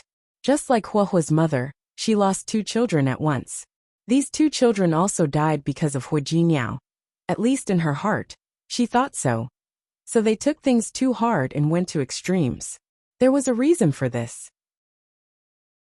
Go and see Zhang Xiaohan's mother and Mei Yanfang's mother. What did Zhang Xiaohan and Mei Yanfang do wrong? But how did their mother treat them? One framed her daughter for taking drugs, and the other auctioned off her daughter's underwear after she died. I really can't understand these 2 mothers-in-law. Why do they have such parents? But in fact, there are such people in this world. In this world, it doesn't mean that people who are related by blood will forgive all the mistakes made by each other. My husband has a classmate. His father cheated and hurt his mother. Until now, this classmate has refused to forgive his father. He hasn't called him father for 2 or 3 years. He doesn't speak when he sees his father. He turns his face away when he sees his father. He doesn't want to stay at home. This is just an affair. The other party is his own father. He can't forgive him for not letting it go. How to say it? Some people can accept the hurt from their loved ones, but some can't. Those who can accept it will just laugh it off. Those who can't accept it may have to grieve for the rest of their lives. Chapter 549. After breakfast, she walked Hua Jinniao to his company. Su Qingsang put a box of medicine in his hand. Take the medicine as soon as you feel uncomfortable. Call me if you can't take it. I'll be right there. Hua Jinniao suddenly approached her. Before she could finish her words, Hua Jinniao kissed her on the cheek. Su Qingsang blinked and looked at him. He kissed her and immediately moved away. He had a mischievous smile on his face. Dr. Su, don't worry. I'll take good care of myself. Actually, his complexion was not very good. His face was slightly pale, but she knew that she couldn't convince him. Su Qingsang stopped talking. Maybe she should call Yang Wenchang later and ask him to keep an eye on him. Hua Jinniao picked up the box of medicine, waved at her, and got out of the car. He seemed to be in a good mood. However, Su Qingsang's heart was heavy. She couldn't relax at all. Of course, she believed that he would take good care of himself. But what was he going to do? After all, the person who hurt him was his mother. His biological mother. Besides, Lu Tongjia could hurt the people around him. It must be a serious problem. She didn't know how Hua Jinniao was going to solve it. President Hua? Why are you at work? Yang Wenchang saw Hua Jinniao at work and looked surprised. You've recovered? Yes. You've recovered? I'm almost recovered. Hua Jinniao nodded and looked at Ding Qing's office. Is Ding Qing here? Not yet. Yang Wenchang followed him into the office and said, President Hua, what do you think about Ding Qing? Should we fire her? Hua Jinniao walked to the desk and sat down. He put the box of medicine on the desk and said, What do you think? Yang Wenchang frowned and thought carefully. President Hua, you don't want to fire her? Not now. Hua Jinniao thought of Lu Tongjia and said, She hasn't done anything serious. Why should we fire her? Should we just keep her? No. I'll ask my mother to send me another one. I don't know who sent her. His voice sounded sarcastic. Yang Wenchang didn't know what to say, so he stayed silent. Hua Jinniao didn't need his answer. It was better to keep Ding Qing here than to find someone else. However, there are some things that we can arrange. When Hua Jinniao said this, his eyes were sharp and full of danger. Yang Wenchang suddenly had a feeling that someone was going to be in trouble. Halfway through their business discussion, Yang Wenchang's phone rang. He looked at the number and was stunned for a moment. He glanced at Hua Jinniao and quickly picked up the call. Mrs. Hua. His shout attracted Hua Jinniao's attention immediately. Yang Wenchang felt a lot of pressure for a moment. Assistant Yang, I'm Su Qingsang. Su Qingsang cut to the chase and said, Jinniao hasn't fully recovered yet. He insisted that he had to go to work. I can't stop him from going to work. But you have to be careful today. If he has any problems, you have to call me immediately. I got it. Mrs. Hua. Also keep an eye on him. Lunch should be light. Don't let him work overtime at night. If there are any social engagements, just reject them. Yes. I got it. There's nothing else. Thank you for your hard work. Not at all, not at all. Yang Wenchang hung up the phone and looked at Hua Jinyao. It was Mrs. Hua. She asked me to keep an eye on you so that you don't get too tired. Hua Jinyao finally had a smile on his face, thinking of how Su Qingsang had been worried when she came out, and repeatedly told him to take care of his body. He felt a little warm in his heart. Don't worry, it's just a few grasshoppers. These people won't be happy for too long. Since he had seen through the other party's plot, how could he let the other party continue to be complacent? Dr. Su, is my illness serious? The patient's voice brought Su Qingsang's attention back from the checklist in her hand. She looked up at the person in front of her. It's not very serious. It's just a small cyst. Take some anti-inflammatory medicine, pay attention to your diet and rest. This doesn't need to be cut off.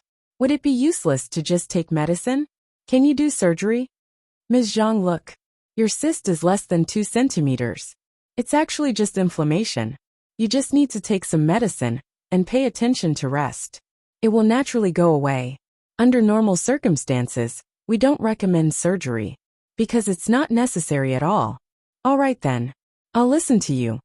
I'll prescribe some medicine for you. You can take the list and get the medicine. After saying that, Su Qingsang added, these medicines can be reimbursed if you have medical insurance. So don't worry. All right. Thank you then. After sending the patient away, there was no debate today. Su Qingsang got up, rubbed her shoulders, and walked to her office. She was a little distracted just now. In fact, on the one hand, she was worried about Hua Jinyao's health and whether he could take it today. On the other hand, she was still thinking about the kidnapping case. Lu Tongjia had lost 2 children at once. It was not impossible for her to vent her anger on Hua Jinyao. Then there might be some misunderstanding. Should she help Hua Jinyao to resolve the misunderstanding between Lu Tongjia and him? There was no child who didn't want a mother's love. She believed that Hua Jinyao was no exception. So what happened back then? If she couldn't get all the answers from Lu Tongjia, could she ask old Master Hua? Or directly ask Hua Jinyao? With this idea, she couldn't help but take out her phone and call Hua Jinyao. When she went out in the morning, her voice was still a little hoarse. She asked Yang Wenchang to buy some throat lozenges for him. Honey, it's me. Su Qingsang heard that his voice seemed to be a little better. How are you? Are you feeling better? Yes, much better. That's good. Su Qingsang paused for a moment. She didn't know how to ask the question in her heart. What's wrong? Hua Jinyao noticed the pause in her voice. What's wrong? I just wanted to ask you. The second half of the sentence went in circles, but what came out of his mouth was, have you eaten? Not yet. Wenchang ordered takeout for me. It'll be delivered later. Takeout. Su Qingsang subconsciously frowned. Isn't there a cafeteria downstairs? He said that the soup in that hotel is good. It's good for the stomach. That's good. After another silence, Su Qingsang bit her lip and walked to the end of the corridor with her phone. Honey. Hua Jinyao called her again. Anything else? Hua Jinyao. Su Qingsang felt that her palms were sweaty, but maybe because she didn't face Hua Jinyao directly, she was a little braver. I heard something. Chapter 550. Auntie, your mother, she. Su Qingsang didn't finish her sentence. She was too embarrassed to say it. She had never thought that there would be a mother who would say this to her child. Can I ask why she dislikes you so much? There was a sudden silence. Su Qingsang heard the heavy breathing on the other end of the phone. She suddenly realized that she might have done something wrong. She shouldn't have asked. She was about to explain when she heard Hua Jinyao's voice. Su Qingsang couldn't see his expression over the phone, but she could clearly hear the gloominess in his voice. If she doesn't like you, then she doesn't like you. What other reason is there? Su Qingsang's heart ached a little. Hua Jinyao was definitely not the kind of person who would speak up for his brother and sister in exchange for a chance to live. Hua Jinyao, actually I heard. Honey. Wenchang brought lunch up. I'm hungry. I'm going to eat first. Okay. Su Qingseng couldn't finish her sentence. The rest of her words were stuck in her throat like a stone. She knew that after today, she would never have the courage to ask again. Huajinyao. Yes. It's okay. I'm going to eat too. Okay. Huajinyao hung up without saying anything else. Su Qingseng listened to the beeping sound on the phone and felt a little sad again. She closed her eyes, trying to suppress the emotion. Forget it. Since he didn't want to talk about it, she wouldn't ask. Some things should be left in the past. If Lu Tongjia didn't like Huajinyao, then so be it. Anyway, he still had her. It was enough that she liked him. Su Qingseng only had a minor surgery in the afternoon, so she got off work early. She didn't go to pick up Huajinyao directly. Instead, she went to the nearby market to buy some vegetables. She planned to cook by herself today. After buying the vegetables, she went to Huajinyao's company to pick him up. She wanted to go earlier to see if he had recovered from his cold. Also, she was afraid that he would be unhappy with her question at noon. He might think that she was trying to pry something out, and that she wanted to take the initiative. She didn't have such a thought. She just hoped that she could help him if she could. She parked the car and went upstairs. She had been here once before. At that time, Yang Wenchang had taken her to the CEO's exclusive elevator, and she had gone upstairs with familiarity. Just as she was about to walk into Huajinyao's office, the door next to her opened. Ding Qing walked out. The two of them bumped into each other. When Su Qingseng saw him, she subconsciously furrowed her brows a little, but it only lasted for a few seconds. Soon, her face was as calm as when she first came in. She ignored Ding Qing and walked straight to Huajinyao's office. Ding Qing stood in front of Su Qingseng. She didn't know if she did it on purpose or not. Su Qingseng's expression didn't change, and she took a step to the side. When she moved to the left, Ding Qing moved to the right. When she moved to the right, Ding Qing moved to the left. The two of them stood face to face. Every step Ding Qing took was right in Su Qingseng's way. After a few times, Su Qingseng stopped and looked up at Ding Qing. What's up, Secretary Ding? Mrs. Hua, you're the one who's always blocking my way. Why are you asking me if I'm fine? Ding Qing raised her eyebrows slightly. There was obvious provocation in her eyes. Su Qingseng narrowed her eyes. If one looked carefully, one would find that her expression was exactly the same as Huajinyao's. Ding Qing stood there, waiting for Su Qingseng to lose her temper. However, Su Qingseng glanced at her and took a step back. Since Secretary Ding thinks that I'm blocking your way, please go ahead. Not only did she step aside, but she also gestured for Ding Qing to go first. Ding Qing was a little surprised. She stood there and didn't move. Su Qingseng turned her face sideways to look at her. What? Didn't you say that I'm blocking your way? Please go ahead. Ding Qing didn't leave. Instead, she took a step forward and stood in front of Su Qingseng. Mrs. Hua, you're very patient. With a smile on her lips, she leaned forward slightly and got close to Su Qingseng's face. In a very low voice she said, I just don't know if Mrs. Hua will still be able to bear it when President Hua becomes mine one day. Su Qingseng stood still, watching Ding Qing yelling in front of her. Suddenly she giggled. Secretary Ding, you're so young, but you have such a bad memory. I think you need to see a doctor. What do you mean? Secretary Ding, I told you last time that Huajinyao, he's not erect. Why can't you remember that? Or do you want him even though he's like this? Of course. Ding Qing raised her chin and said arrogantly, Mrs. Hua, I'm not that kind of shallow woman. The one I love is President Hua's woman. Is that so? Then I really have to look at you in a different light. Seeing the proud look on Ding Qing's face, Su Qingseng suddenly changed the topic. But you have to be able to afford it. She mimicked Ding Qing. She leaned forward, got close to Ding Qing's ear, and whispered. After all, Huajinyao has high standards. He has high standards. I really don't take a liking to just anyone. With a smile on her face, she took a step back after saying that. Seeing Ding Qing's face turn green, the smile on Ding Qing's face grew brighter and brighter. Without looking at Ding Qing walked past her and was about to leave. Mrs. Hua, you've gone too far. Ding Qing blocked Su Qingseng's way and said coldly, Mrs. Hua, you're too confident. After all, no one knows how things will turn out until the end. Isn't that right? Indeed. Su Qingseng nodded. No one knows how things will turn out until the end. But I don't need to wait until the end. I can tell you that Hu Jiniao is mine. No one can take him away from me. Mrs. Hua, you're so confident. I hope you can always be so confident. Of course. Su Qingsong's expression didn't change. She looked at Ding Qing calmly, as if she didn't care about Ding Qing at all. After all, people who are liked and loved by others will naturally have confidence. Unlike some people who have no one to love or want them, so they have to steal other people's men. Speaking of which, it's really sad, don't you think so? She didn't think that she would lose to Ding Qing when it came to talking. Ding Qing's face grew darker and darker. Her chest heaved. If she didn't care about the consequences, she would have hit Su Qingseng. Mrs. Hua, you really don't need to be so proud. Even if I'm not with President Hua, there will be other women around him. It's just a matter of time. Do you think that you can stop all the women who approach President Hua? Chapter 551. While saying that, she glanced at Ding Qing from head to toe without hesitation.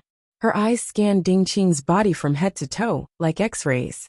You don't need to be careful of someone like Secretary Ding. In other words, Ding Qing wasn't qualified. Did I say something wrong? I'm sorry. After all, doctors like to tell the truth. Ding Qing's hands were hanging by her sides. She clenched her fists. She was about to lose her temper. Suddenly the office door opened. Hua Jiniao and Yang Wenchang walked out of the office. Seeing the two of them standing together, Hua Jiniao paused for a second, then glanced at Yang Wenchang.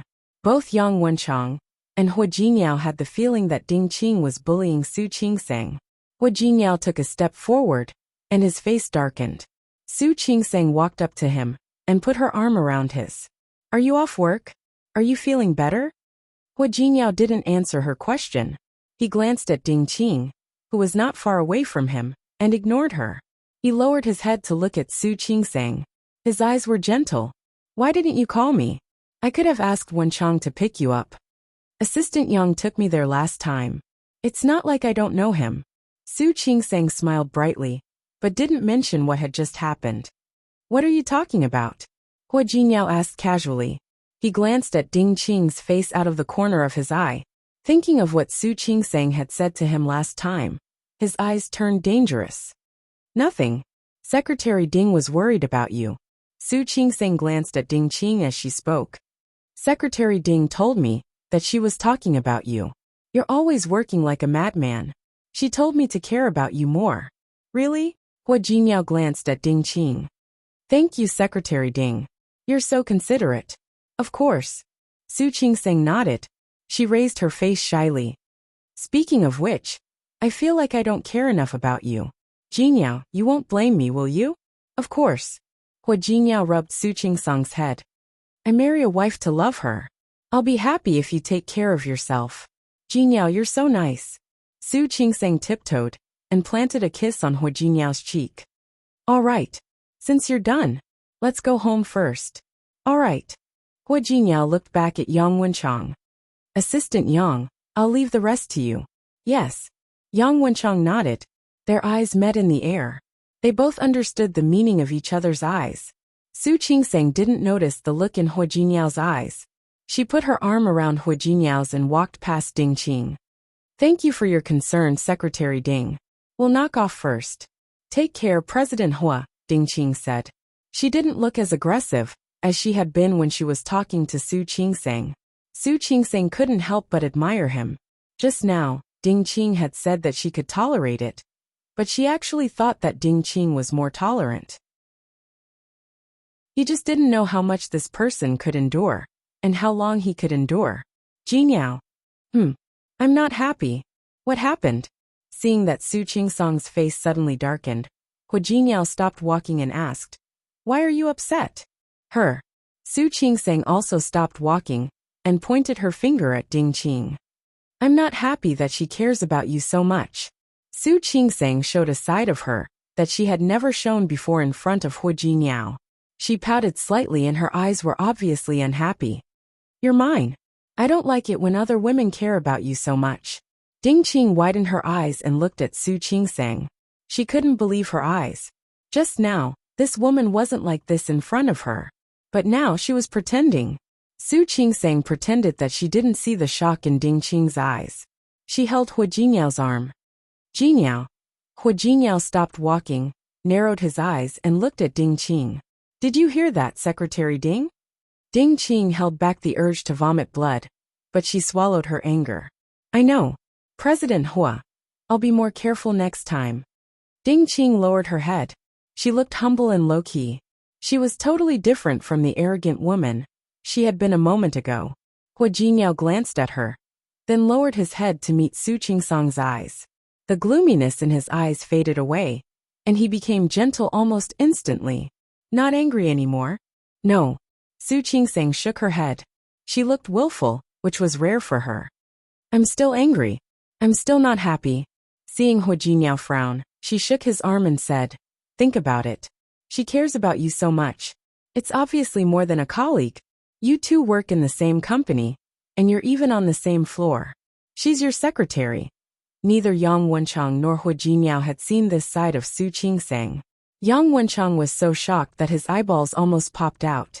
He couldn't believe that Su Qingsang was the same person who was calm and capable yesterday. However, Hua Jinyao noticed that deep in Su Qingsang's eyes, there was a mischievous look in them. Su Qingsang shook Hua Jinyao's arm like a child who couldn't get candy. I don't care. I don't want to see her stay by your side. I don't want to see her ever again. You should stay on this floor and work together.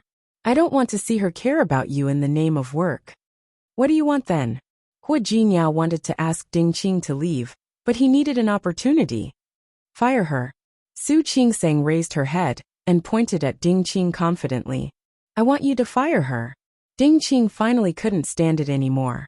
She took a step forward and said, Mrs. Hua, please don't. That was too much. Ding Qing held back her words. She looked at Su Qingsang and said, Mrs. Hua, I'm an employee of Tianyu Group. You're not from Tianyu Group. I don't think you have the right to do that. No matter how calm she was, she couldn't stand Su Qingsang, who didn't play by the rules. She couldn't stand Su Qingsang, who didn't play by the rules.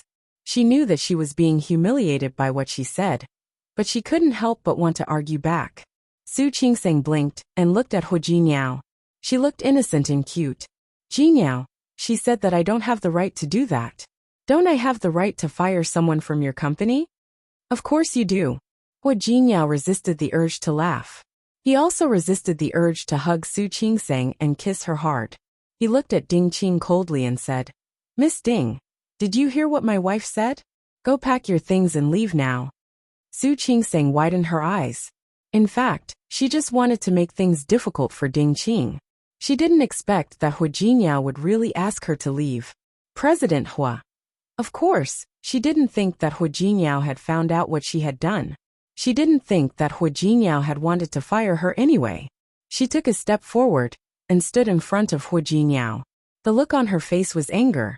She was unwilling and dissatisfied with Su Qingsang. Chapter 552. Reckless. Hua Jinyao raised his eyebrows and looked at Su Qingsang. I don't think so. President Hua. Ding Qing clenched her teeth so hard that they almost broke. President Hua, can you please be serious? This is Tianyu Group, Tianyu Company, not your home. Don't you have any problem with Mrs. Hua's behavior? No problem. Good. Then what did I do wrong? Ding Qing stared at Su Qingsang, then looked at Hua Jinyao in disbelief. She was the one who helped him get rid of Qiao Hong. Shouldn't Hua Jinyao thank her? But he fired her so easily. What did you do wrong? Hua Jinyao put an arm around Su Qingsang's shoulder.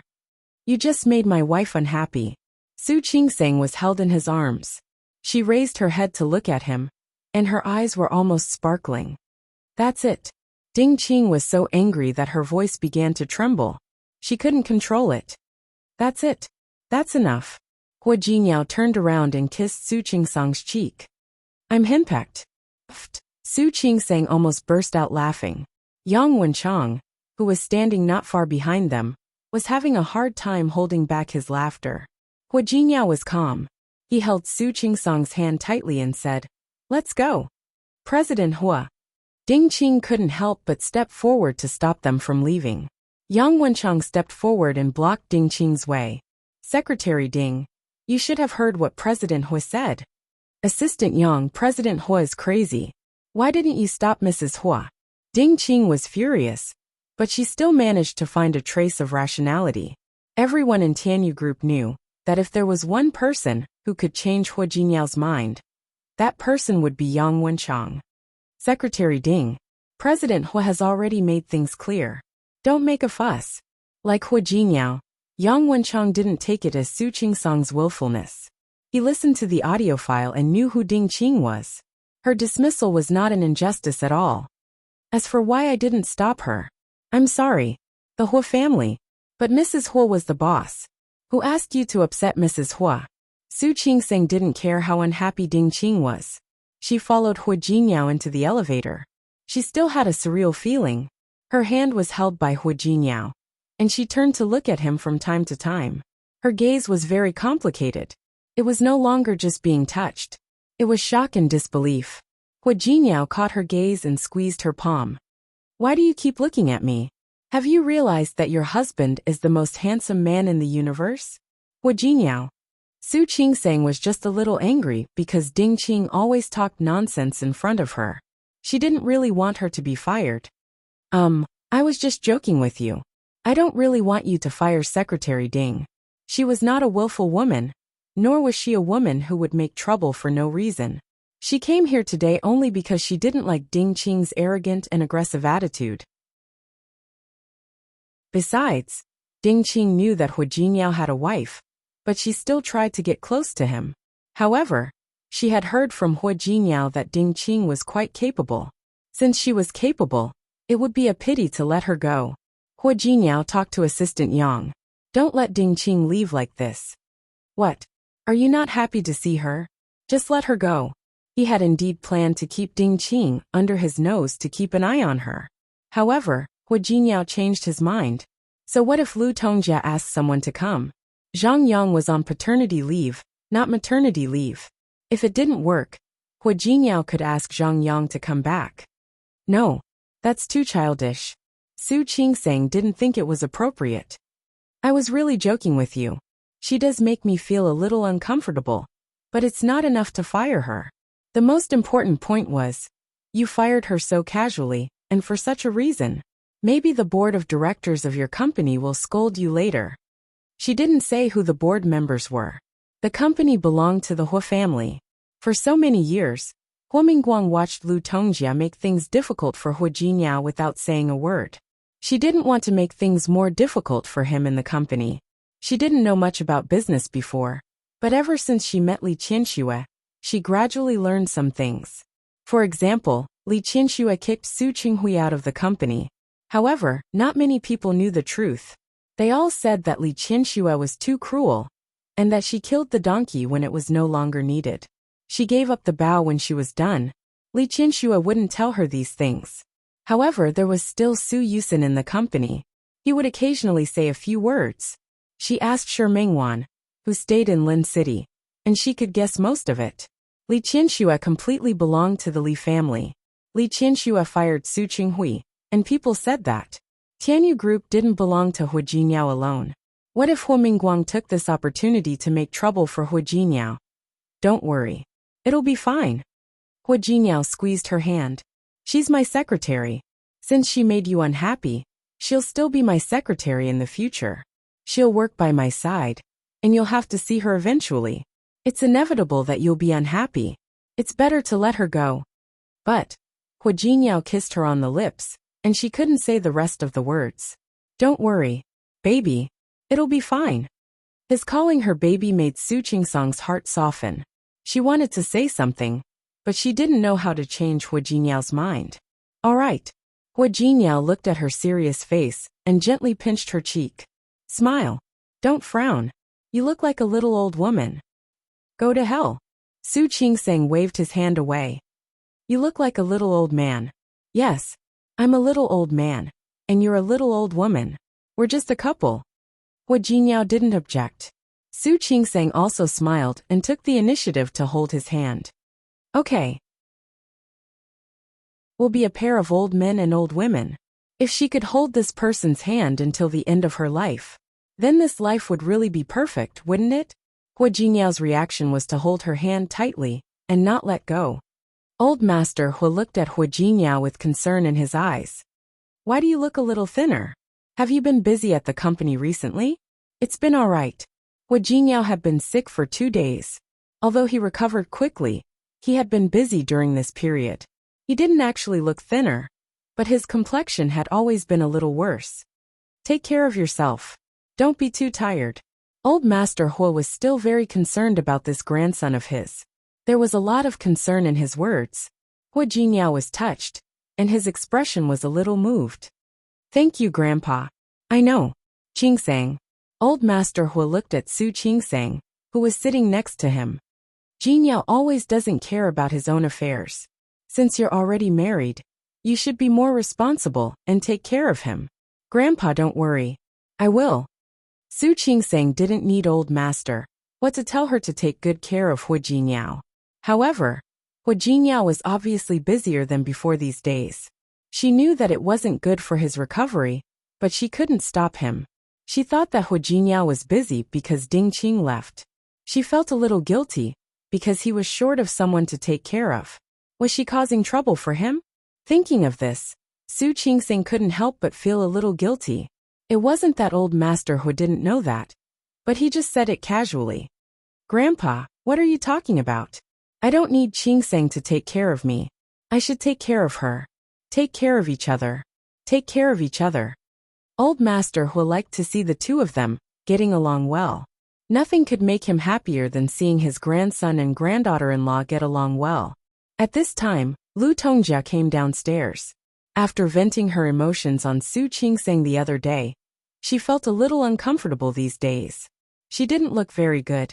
As soon as she came downstairs, she saw Old Master Hua, Hua Jinyao, and Su Qingsang looking at each other happily. She slightly frowned, walked to the sofa and sat down. Hua Jinyao saw her and greeted her. Su Qingsang followed suit and called her auntie. Ever since she found out about the knot in Lu Tongjia's heart, the way she looked at her was a little complicated. Rationally, she knew that Lu Tongjia was also a pitiful person, but emotionally, she couldn't accept Lu Tongjia venting her anger on her. Lu Tongjia acted as if she didn't see Su Qingsang's gaze. She would never forgive Hua Jinyao.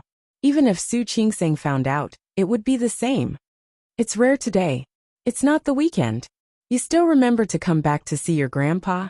Hua Jinyao didn't respond. Su Qingsang slightly frowned because of the hostility in her words. She looked at Hua Jinyao with some worry. No matter how much Lu Tongjia didn't like him before, she probably didn't do anything to the company, but now, I can come to see Grandpa even if it's not the weekend. Hua Jinyao wasn't affected by Lu Tongjia's cold face at all. I can come if I want to. Yeah, you're old enough to have your own ideas. You don't need other people's permission to do anything. You can do it on your own. What she said was really a little strange. Old Master Hua glanced at Lu Tongjia. Tongjia, I'm happy that the child came to see me. What are you talking about? What am I talking about? I'm talking like a normal person. Lu Tongjia looked at Hua Jinyao with obvious dissatisfaction in her eyes. Dad, you don't know what Hua Jinyao has done. What's wrong with me saying a few words to him? Tongjia, Old Master Hua knew that Lu Tongjia didn't like Hua Jinyao, and that she had a knot in her heart. For so many years, he didn't say anything, but recently Lu Tongjia seemed to have gone more and more overboard. Now, he had the intention to side with Hua Jinyao. He was a little unhappy about Lu Tongjia's provocation. Dad, do you know? With one word, Hua Jinyao fired an employee who was doing a good job in the company. Lu Tongjia glanced at Hua Jinyao, and then looked at Old Master Hua. She didn't hide the sarcasm and dissatisfaction in her eyes. Chapter 553. Lu Tongjia didn't expect that Ding Qing hadn't even been his wife for 3 months. Hua Jinyao fired her just like that, and the reason was so ridiculous. When she heard that, she was so angry that she almost died of anger. If she hadn't been sick and had rested at home for a few days, she might have gone to him and questioned him. Old Master Hu didn't understand. He glanced at Hu Jinniao. He didn't believe that Hu Jinniao was a man without a sense of propriety. He fired her just because of what Su Qingsang said. Speaking of this, Lu Tongjia was even more dissatisfied with Su Qingsang. She knew that she was an illegitimate daughter, and that she was inexperienced and incompetent. Previously, he had noticed that she had some manners. She wasn't someone who didn't know manners.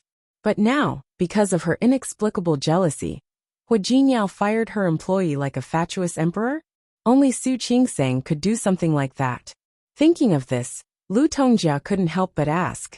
She turned around and looked at Su Qingsang. Su Qingsang, I really want to ask you, what about your upbringing? Is your upbringing telling you to meddle in your husband's business? Is it because of your family upbringing that you kick people out just because you don't like them? Su Qingsang, if that's the case, then I've learned a lot. Su Qingsang pressed her lips into a straight line. She had thought that she had been a little irrational that day, but now she was speechless. Old Master Hu didn't believe that Su Qingsang was that kind of person. He glanced at Hu Jinniao and said, Isn't your secretary Zhang Yang? How did he offend Qingsang? Old Master Hu had been to the company many times, and Zhang Yang had run errands for Hu Jinniao. Hearing Lu Tongjia's words, he couldn't help but look at Su Qingsang. He had a good impression of Zhang Yang. He was down-to-earth and hard-working. Most importantly, Yang Wenchang was steady and meticulous. Zhang Yang was lively and quick-witted. Both Zhang Yang and Zhang Yang were good helpers for Hu Jinniao.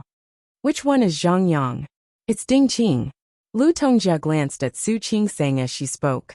Hu Jinniao has a new female secretary. She, on the other hand, argued with Hu Jinniao to fire her just because she found Hu Jinniao pleasing to the eye. Hu Jinniao hadn't said a word before. Now he raised his head and glanced at Lu Tongjia.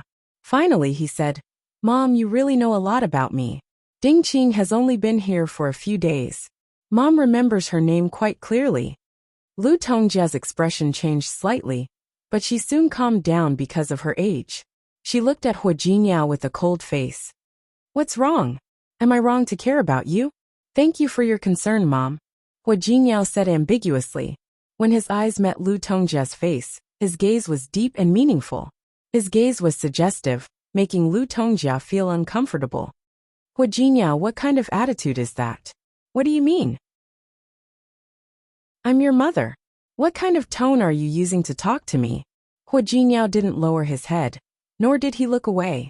He just stared at Lu Tongjia. At first, Lu Tongjia stared back at Hu Jinniao confidently, but in the end, she was defeated by him. She turned her face away, feeling that it was really hard for her to swallow her anger. She couldn't help but stare at Hu Jinniao. What's wrong? Can't I say it? You dared to do it. Why are you afraid that I will say it? Su Qingsang looked at Hu Jinniao worriedly. She subconsciously reached out to hold Hu Jinniao's hand. Hu Jinniao's expression didn't change at all. He just looked at Lu Tongjia calmly. Lu Tongjia became angrier. She turned to Old Master Hu and said, Dad, tell me, I've been in the Hu family for so many years. When have I ever interfered with Mingguang's business? When have I not stood behind Mingguang, not interfering, not caring? Su Qingsang, on the other hand, interfered with Hu Jinniao's business as soon as she came here? Let me ask you, Dad, is this reasonable? Is it? Old Master Hu didn't speak. He subconsciously looked at Su Qingsang and said, Qingsang, stand there. Is this true? Grandpa. Su Qingsang bit her lip. This was indeed her fault. I can explain this, She said, I can explain this. Explain? Are you trying to deny it? Lu Tongjia was aggressive. Su Qingsang felt weak. At that time, she was just angry at Ding Qing's provocation. She really didn't expect that it would have such an impact on Hu Jinniao. She couldn't help but look at Old Master Hu and said, Grandpa, I'm sorry. It's my fault. Grandpa. Hu Jinniao grabbed her hand and interrupted Su Qingsang. He glanced at Lu Tongjia, then met Old Master Hu's disapproving look. I did fire Ding Qing, but I didn't fire her because of Qingsang. I fired her because of Ding Qing. She seduced me. Hearing that, Su Qingseng widened her eyes and looked at Hu Jinniao. Even Lu Tongjia's expression changed. Hu Jinniao, what are you talking about? How could Ding Qing? Why not? Mom, do you know Ding Qing that well? Lu Tongjia stopped talking and averted her eyes unnaturally. She's your secretary. How could I know her? Old Master Hu looked at Lu Tongjia suspiciously. Lu Tongjia forced herself to calm down and said, Jinniao, don't talk nonsense just because you want to cover up for Su Qingseng. You know very well how Ding Qing left. I know very well indeed. I think you know better than me, don't you? Hu Jinniao added meaningfully. Lu Tongjia looked into his eyes. For a moment, she almost thought that he knew her plan. But then she thought that it was impossible. Of course I know. What you did has spread in the company. Do you think I don't know? Yeah. The news spread everywhere. It's only been 2 days, but you've already heard about it. This is the first time I know that people in our company are so gossipy. Lu Tongjia moved her lips and was about to say something. Hu Jinniao added, Mom, you really care about Ding Qing, don't you? He leaned forward slightly and said in a deep voice, I just don't know if you care about the other employees in our company as well. For example, Xiao Hong. Lu Tongjia's expression changed as soon as she heard Xiao Hong's name. She widened her eyes and looked at Hu Jinniao. Her hands were slightly trembling by her sides. However, it was only for a moment. Very quickly, she completely calmed down. Hu Jinniao, why are you talking in such a weird way? I care about Ding Qing only because you've crossed the line. Do you think that I'm interested in just anyone? Really? You've crossed the line to fire one employee. As a subordinate, Ding Qing didn't want to work hard. Isn't that too much? He raised his eyebrows and looked straight into Lu Tongjia's face with his dark eyes. There was a deep meaning in his eyes that only they could understand. Lu Tongjia didn't say anything. She was close to Huamingguang, so she had never thought about building her own power in Tianyu Group. If Hu Jinniao hadn't annoyed her this time, she wouldn't have come up with such a plan. The atmosphere between the mother and son was really weird. Su Qingseng wanted to tell the truth, but judging from Hu Jinniao's expression, she felt that there was more to it than meets the eye. Thinking of Ding Qing's provocative words, she believed that Hu Jinniao was probably telling the truth. Ding Qing really wanted to seduce Hu Jinniao, but she didn't succeed. Her eyes suddenly lit up. Did Hu Jinniao want to fire Ding Qing for a long time? Was he just using her as a cover? That's enough. Old Master Hu also noticed that something was wrong. At his age, how could he not see that something was wrong with Lu Tongjia? Ding Qing was probably one of her people. He just didn't know what was wrong with his daughter-in-law. Why was she trying to push someone to her son's side? Shut up, all of you. I still want to live a peaceful life for a few days. I'll ask Uncle Chung to prepare the meal. If you want, you can have a quiet meal with me. If you don't want to, then forget it. Hearing his words, the others stopped talking. Grandpa, I'm sorry. I'm sorry for making you worry. Hu Jinniao took the initiative to apologize. But don't worry. I'm in charge of the company. I know what I'm doing. As long as you know what you're doing, I believe that you're a good kid. I'll take care of it. Su Qingseng lowered her head and looked down. She thought about what Lu Tongjia and Hu Jinniao had been talking about, and felt that something was wrong.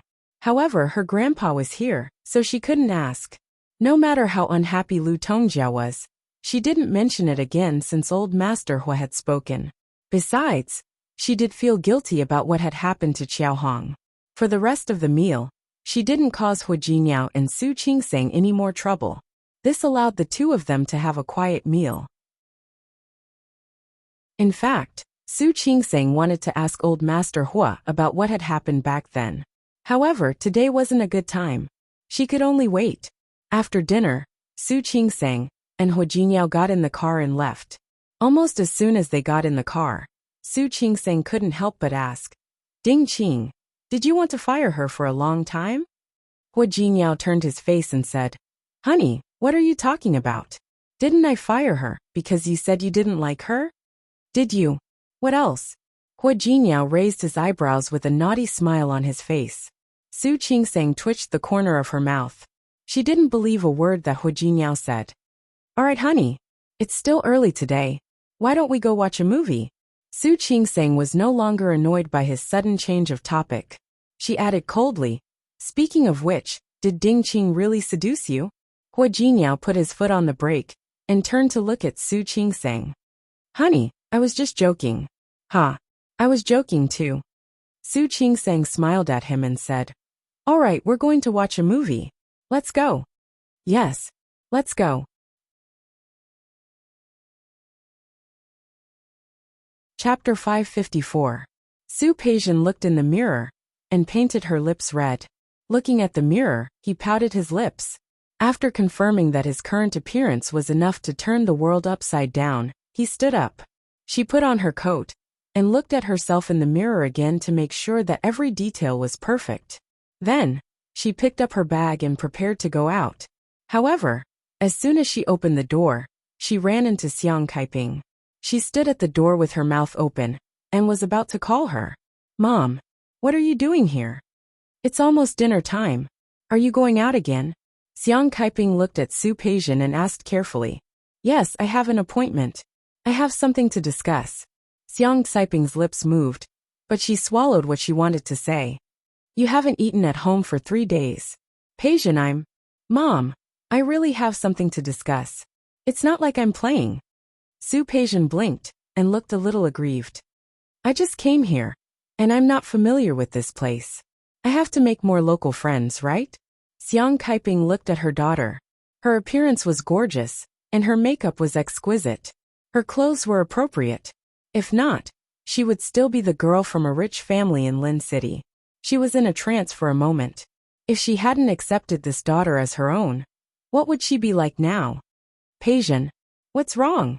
Su Peijian's sudden seriousness made Su Peijian retract her slightly careless attitude.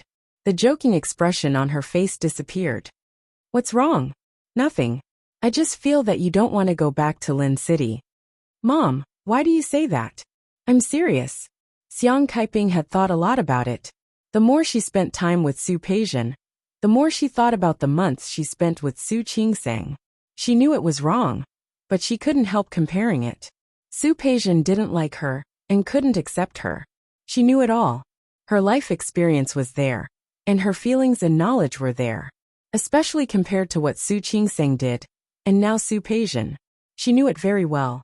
Su Peijian probably didn't want to accept her as her mother. "I always feel that you like Lin City more. Actually, if you really want to go back to Lin City you can. I'll beg your father and tell him to let you return to Lin City again." "Mom." Su Peijian's expression suddenly changed. "What are you talking about? I mean it." Xiang Kaiping didn't want to think that way. But Su Peijian was different from Su Qingsang. Su Qingsang had grown up as an illegitimate daughter of the Su family. She had never been loved by Su Qinghui or Li Qianxue. But what about Su Peijian? She was raised in the palms of the Su and Li families. What conditions did the Li family have? What conditions did the Su family have? She could not adapt now, she understood. "Your father owes me something. If I go and save him, trust him." "Mom." Su Peijian raised her voice. "If you dare to look for him, I won't recognize you as my mother anymore." Xiang Kaiping was startled by Su Peijian's words, and her expression changed. She stood there, obviously at a loss. Su Peijian cleared her throat, realizing that she had been too aggressive. "Mom, listen to me, we're fine as we are. It was true. Just the way it is now is good enough." Really? She would be lying if she said she didn't hate Su Qinghui. But she also loved her daughter dearly. Su Peijian suppressed the dissatisfaction in her heart and forced a smile on her face. Mom, listen to me. That's what we do now. We mother and daughter depend on each other. As for my father, ever since he kicked me out, I've never been able to forgive him. So don't say anything like that again." I won't say. Xiang Kaiping's expression was a little ingratiating, but it was different from when she was facing Su Qingsang. She was still a little afraid of Su Peijian. "Peijian, can you stop running around outside after you're done with your work?" Su Peijian furrowed her brows. She wanted to retort, but when she saw the perturbed look on Xiang Kaiping's face, she didn't say anything. "Okay, I got it. I've been busy lately. Don't worry. I will definitely come home more often to accompany you. Is that okay?" Okay. Xiang Kaiping didn't dare to say anything else. She watched Su Peijian pick up her bag and leave. She leaned against the wall and couldn't help but think of Su Qingsang again. If it were Su Qingsang, she wouldn't just leave her like that, would she? If it were Su Qingsang, she would definitely stay to comfort her. Of course, if it were Su Qingsang, she wouldn't always run around outside. Ever since she recognized her, she stayed at home to accompany her old lady. Realizing what she was thinking, Xiang Kaiping's heart felt bitter again. Her hatred for Su Qinghui was really at its peak. It was all his fault. It was all his fault. Su Peijian didn't know the struggle in Xiang Kaiping's heart. She got into the car and didn't rush to start it. Instead, she turned around and glanced at Xiang Kaiping. Xiang Kaiping's words today surprised her. She actually thought that she wanted to go back to Lin City? How could she go back to Lin City now? It wasn't easy for her to get close to Hu Yifan. It was a good time. She didn't want to go back to Lin City. Li Qianxue, Su Qinghui, and even old Master Li. She said it so nicely, saying that she loved her, but in reality, wasn't she just lying to her? If she really loved her, she wouldn't have been kicked out of the house. It was ridiculous that Xiang Kaiping still wanted to beg Su Qinghui. Other than Su Qingsang, who had stolen her status, the person she hated the most in her life was Su Qinghui. If he really cared about her, he wouldn't have told anyone about it. Wouldn't it be better to let her be the daughter of the Li family for the rest of her life? It was all Su Qinghui's fault that she was in this situation today. On this point, she and Xiang Kaiping were on the same page, which was rare. They both hated Su Qinghui, no matter how emotional she was. When Su Peijian appeared in front of Hu Yifan, she had already composed herself. Su Peijian entered the private room of Xiangshan House and smiled at Hu Yifan, who was sitting in the seat of honor. Mr. Hua, you're here. She walked up and sat down next to him. She looked around and didn't see anyone else. Why are there only two of us? Are the others not here yet? Hu Yifan picked up the teapot on the table and poured her a cup of tea. There's no one else. He moved closer to her with a faint smile on his face. It's just the two of us today. Su Peijian pursed her lips and turned to look at him. She raised her eyebrows and looked very flirtatious. Just the two of us? What do you mean, Mr. Hua? Hu Yifan put down the teapot and put his hand on the back of Su Peijian's hand. Peijian, you're so smart. How can you not know what I mean? Su Peijian gently pulled Hu Yifan's hand away and moved back a little. Mr. Hua, I told you last time. Don't treat me like the women you've met before. I'm not one of those women. Peijian, why do you say that? Can't you see how much I've cared for you these days? Hu Yifan moved closer to her again. He put one hand on the back of the chair and held Su Peijian's hand with the other. Su Peijian didn't move his hand away. Instead, she smiled. Mr. Hua, I'm really flattered by your words. Since Mr. Hua said that you don't treat me like one of those women, do you dare to go home with me to meet my parents? Hu Yifan was stunned for a moment, but only for a moment. Soon he smiled. Are you sure? Of course. Or do you not dare to? Su Peijian's eyes were provocative. She was beautiful, and looking at people like that would make them look flirtatious. For a moment, Hu Yifan felt a little itchy. He couldn't help but pull her up and let her sit on his lap. If you dare to take me there, I'll go. As Hu Yifan spoke, he raised Su Peijian's chin with one hand. Even if you want to meet my elders, you can. He wasn't talking about meeting her parents, but meeting her elders. That meant two different things. Su Peijian pursed her lips and looked at Hu Yifan. Her eyes flickered. Really? You don't believe me? Hu Yifan chuckled and put his big hand around her waist. Why don't you accompany me home this weekend to meet my grandfather? Your grandfather? Of course. Hu Yifan nodded. On the surface, everything in the Hua family is decided by my uncle. But if something doesn't get my grandfather's approval, I'm afraid it can't be done. Especially when it came to important matters. He glanced at Su Peijian's face and raised the hand that was on her chin again. I think my grandfather will like you very much. The reason why Hua Jinyao could get more points was because he married Su Qingsang and caught the old man's eyes. It was just a woman. If Hua Jinyao could make the old man happy through a woman, he could naturally do it too. What if your grandfather doesn't like me? Su Peijian lowered her head slightly, and his hand happened to touch her lips. She looked up at him, and opened her red lips slightly. Just like that, her brightly painted red lips bit his finger. Hui Yifan narrowed his eyes. If it weren't for the inappropriate occasion, he would have taken this woman right now. As long as I like you, that's enough. Su Peijian smiled. Her lips that were gently biting his finger opened slightly. Then, I really have to go see your old man. That's good. I won't let you down, right? Hui Yifan narrowed his eyes and watched her lips move away. Without thinking, he pulled her body closer, lowered his head, and kissed her heavily. Su Peijian didn't let him refuse. She raised her hand and put it around Hui Yifan's neck. As soon as her lips opened, she took the initiative. Hui Yifan's eyes flashed with surprise. More than that, he was pleasantly surprised. He had subdued Su Peijian. The kiss between the two of them was like a competition, and it all depended on who would admit defeat first. After all, Hui Yifan was a veteran in love. In the end, Su Peijian lost. He hugged her body tightly and pressed her waist down. He let her feel the fluctuations of his emotions at that moment. Although she couldn't stand that kiss and withdrew first, he didn't completely win. Peijian, sooner or later, I will make you mine.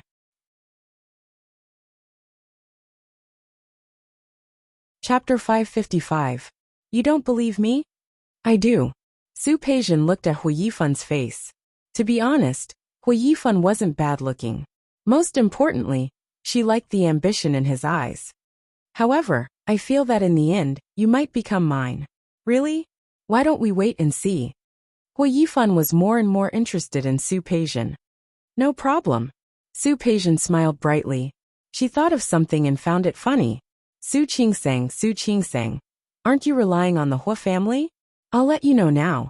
You're not the only one who can marry into the Hua family. I can too. I don't know how much the Hua family will be stirred up by the two of us. I'm looking forward to it. Achoo. After dinner, Su Qingsang, who was browsing Weibo in the living room, sneezed. Hua Jinyao turned to look at her. Are you not feeling well? Did you catch a cold? I don't think so. Su Qingsang touched her nose and felt that the sneeze was a bit strange. You don't? I think you caught a cold, because you took care of me 2 days ago. Hua Jinyao looked at Su Qingsang's face and couldn't see anything wrong. Why don't you stop going to work tomorrow and rest at home? You're exaggerating. Su Qingsang glanced at him. I think my mother misses me. I'm going to call my mom later. I don't have anything to do. Why should I rest? Meeting Hua Jinyao's disapproving look, Su Qingsang couldn't help but laugh. Don't always think of me as a woman like a doll. I'm in good health. Last time you were sick, I took care of you for so long and slept in the same bed with you. I was fine, wasn't I?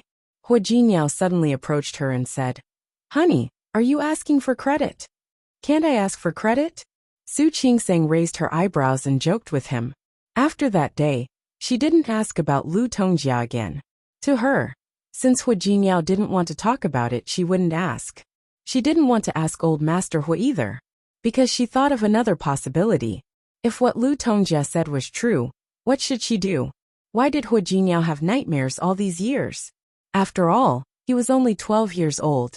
If he had done something wrong or said something wrong in a moment of desperation in order to save his own life, wouldn't it be understandable under such circumstances? That day, old Master Hua looked like he wanted to say something. Did that mean something? Old Master Hua actually knew whether it was possible or not. However, she had already lost 2 grandsons. She didn't want to lose Hua Jinyao as well. After understanding these things, he had these worries in his heart. Su Qingsang didn't want to ask anymore. No matter what choice an underage child made in that kind of situation, she thought, it should be understandable, right? Could they all be forgiven? She could understand Lu Tongjia's stubbornness. So let's leave it at that for now. She looked at Hua Jinyao and put that matter aside. He did not mention that matter at all. She didn't mention it, and neither did Hua Jinyao. The two of them didn't mention that matter, but they felt much closer to each other. Just like now, Hua Jinyao put his mouth close to her ear and said in a low voice, Then honey, how do you want me to thank you?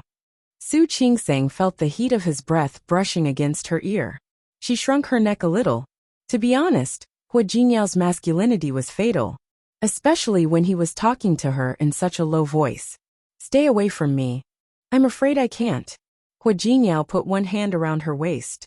Speaking of which, I'm really lucky. I've married such a good wife. How can I not get closer? Don't you think so? Su Qingseng blushed. She put her hands on Hua Jinyao's chest and said, You haven't recovered from your cold yet. Aren't you afraid that I'll infect you? Hua Jinyao kissed her on the lips as if he was teasing her. Because of his playful attitude, Su Qingseng couldn't help but bite his lips. This bite ignited the fire. Hua Jinyao picked her up and put her on his lap.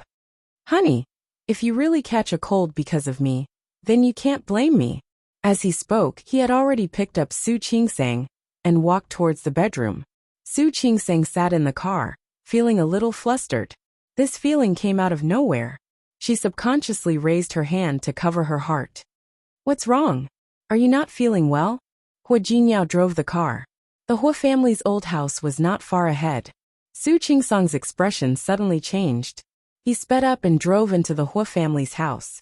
After parking the car, he turned around and looked at her with a worried face. Did I really infect you with a cold? No. Su Qingseng shook her head gently.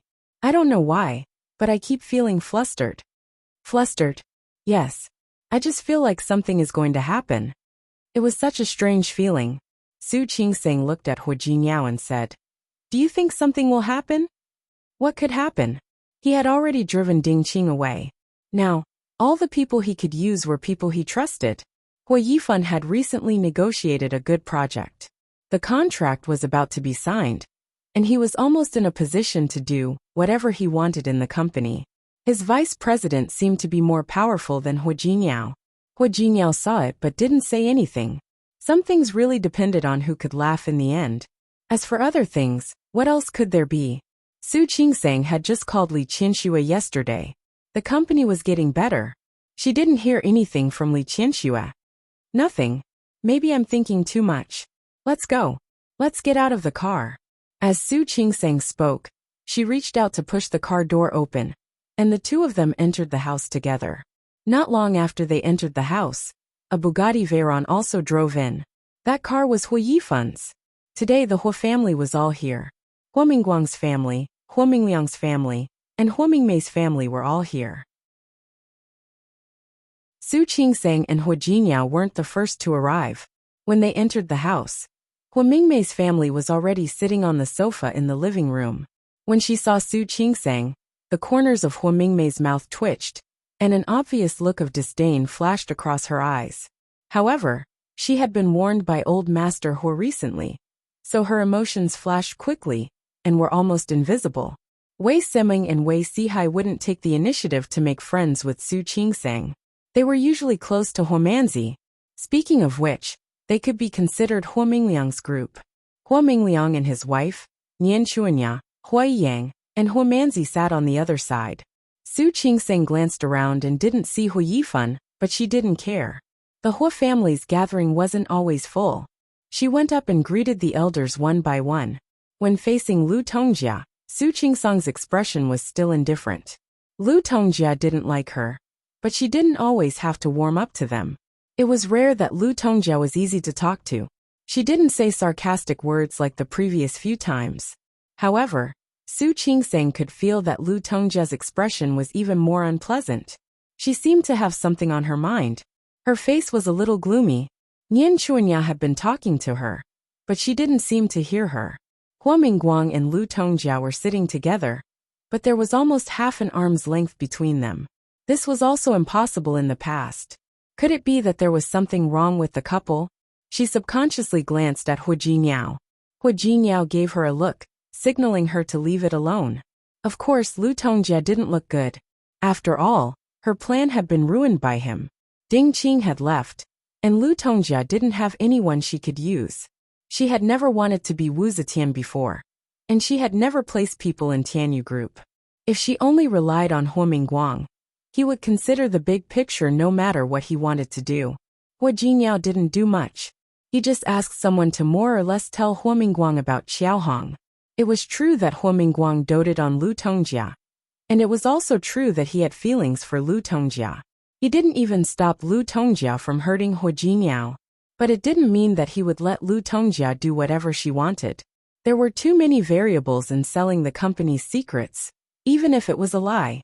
What if Qiao Hong wasn't reliable? What if he took the company's secrets and went to a rival company? This time, Hu Mingguang didn't want to help Lu Tongjia. After throwing a tantrum in front of Lu Tongjia spent a lot of effort to pacify Lu Tongjia. However, Hu Mingguang obviously didn't intend to forgive her. The atmosphere between the couple was very low, and everyone could see it. However, Hu Jiniao said not to interfere, so Su Qingseng didn't care. The two of them chose a seat near Old Master Hua and sat down. There was no one else sitting next to Old Master Hua. That seat had always been reserved for Hu Jiniao. He took Su Qingseng to sit next to him, and the others were used to it. However, Hu Manzi couldn't hide the jealousy in her eyes. They were all children of the Hu family. Why did Old Master Hua only love Hu Jiniao? In terms of contributions to the company, her two brothers should have done a lot, right? Hu Jiniao was already used to those people's gazes. He talked to Old Master Hua and didn't care about the others. Su Qingseng sat next to him and occasionally said a few words. Then she heard Uncle Cheng say that the second young master was here. The second young master was Hu Yifan. He arrived later than usual.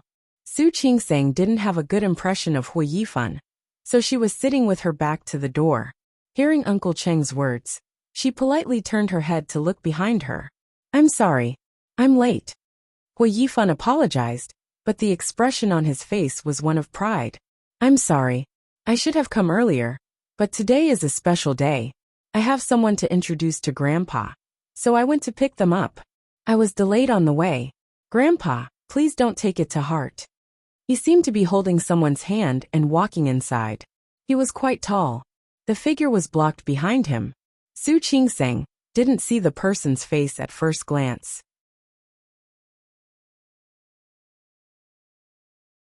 Chapter 556. Although the Hu family didn't value disciples, they valued rules. Old Master Hu didn't care who Hu Yifan brought back, but he had to inform him in advance. It was a good thing that his grandson had found a girlfriend and was willing to settle down. Old Master Hu was naturally happy. When he asked, he looked behind Hu Yifan. There was a hint of expectation in his eyes. Hu Yifan openly admitted that he was late. "Yes, I went to pick her up just now. Grandpa, this is my girlfriend." As he spoke, Hu Yifan took 2 steps inside. The figure he was holding took a few steps forward because of his movement and walked directly to his side from behind Hu Yifan. It also successfully let everyone see her face clearly. Su Qingseng didn't expect Hu Yifan to choose such a time to bring his girlfriend back to the Hu family. It seemed that he was serious. However, when she saw the face that suddenly appeared at the door, she was completely stunned. At the same time, Hu Yifan said softly to Old Master Hua, "Grandpa, this is Su Peijian. She's my girlfriend. Peijian, this is my grandpa." Su Peijian? How could it be Su Peijian? Su Qingseng couldn't hide the shock on her face. Hu Jiniao also had a flash of surprise in his eyes. Hu Jiniao narrowed his eyes slightly and looked at Su Peijian and Hu Yifan with a hint of playfulness in his eyes. Su Peijian took a few steps forward and stood in front of the Hu family. She didn't have stage fright at all. Like Hu Yifan, she looked at Old Master Hua and bowed. "Hello, Grandpa Hua."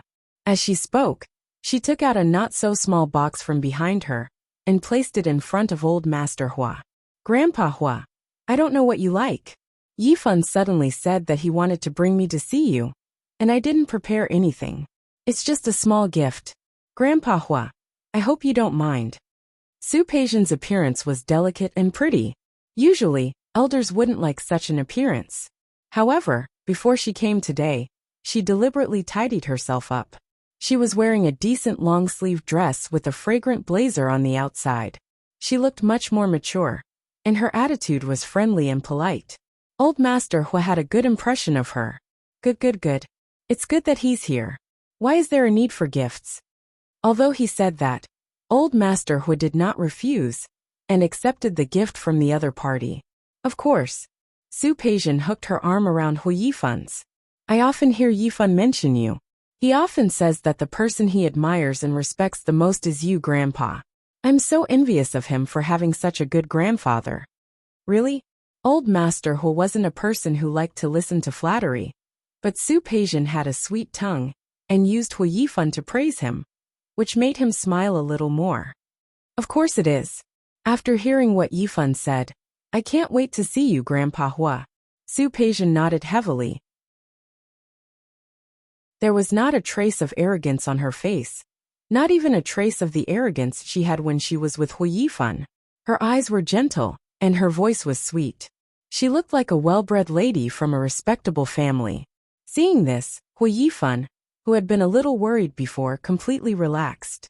From the corner of his eye, he couldn't help but look in Hu Jinyao's direction. He wasn't the only one who had a taste for women. His taste was not worse than Hu Jinyao's.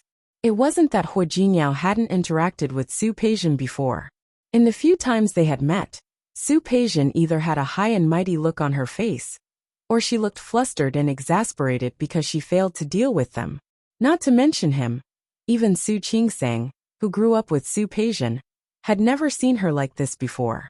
At this time, she looked at her half-sister. No, she should be his younger sister now. She couldn't help but be speechless. What was Su Peijian trying to do? When Hu Yifan turned his face, he happened to see Hu Jinyao and Su Qingsang's shocked expressions. He felt a burst of pride in his heart, and he couldn't help but look a little smug. However, there were more important things in front of him. Hu Yifan didn't want to be entangled with these two couples that he disliked. Peijian, come. Let me introduce you to the other members of the Hu family. Okay. Su Peijian nodded.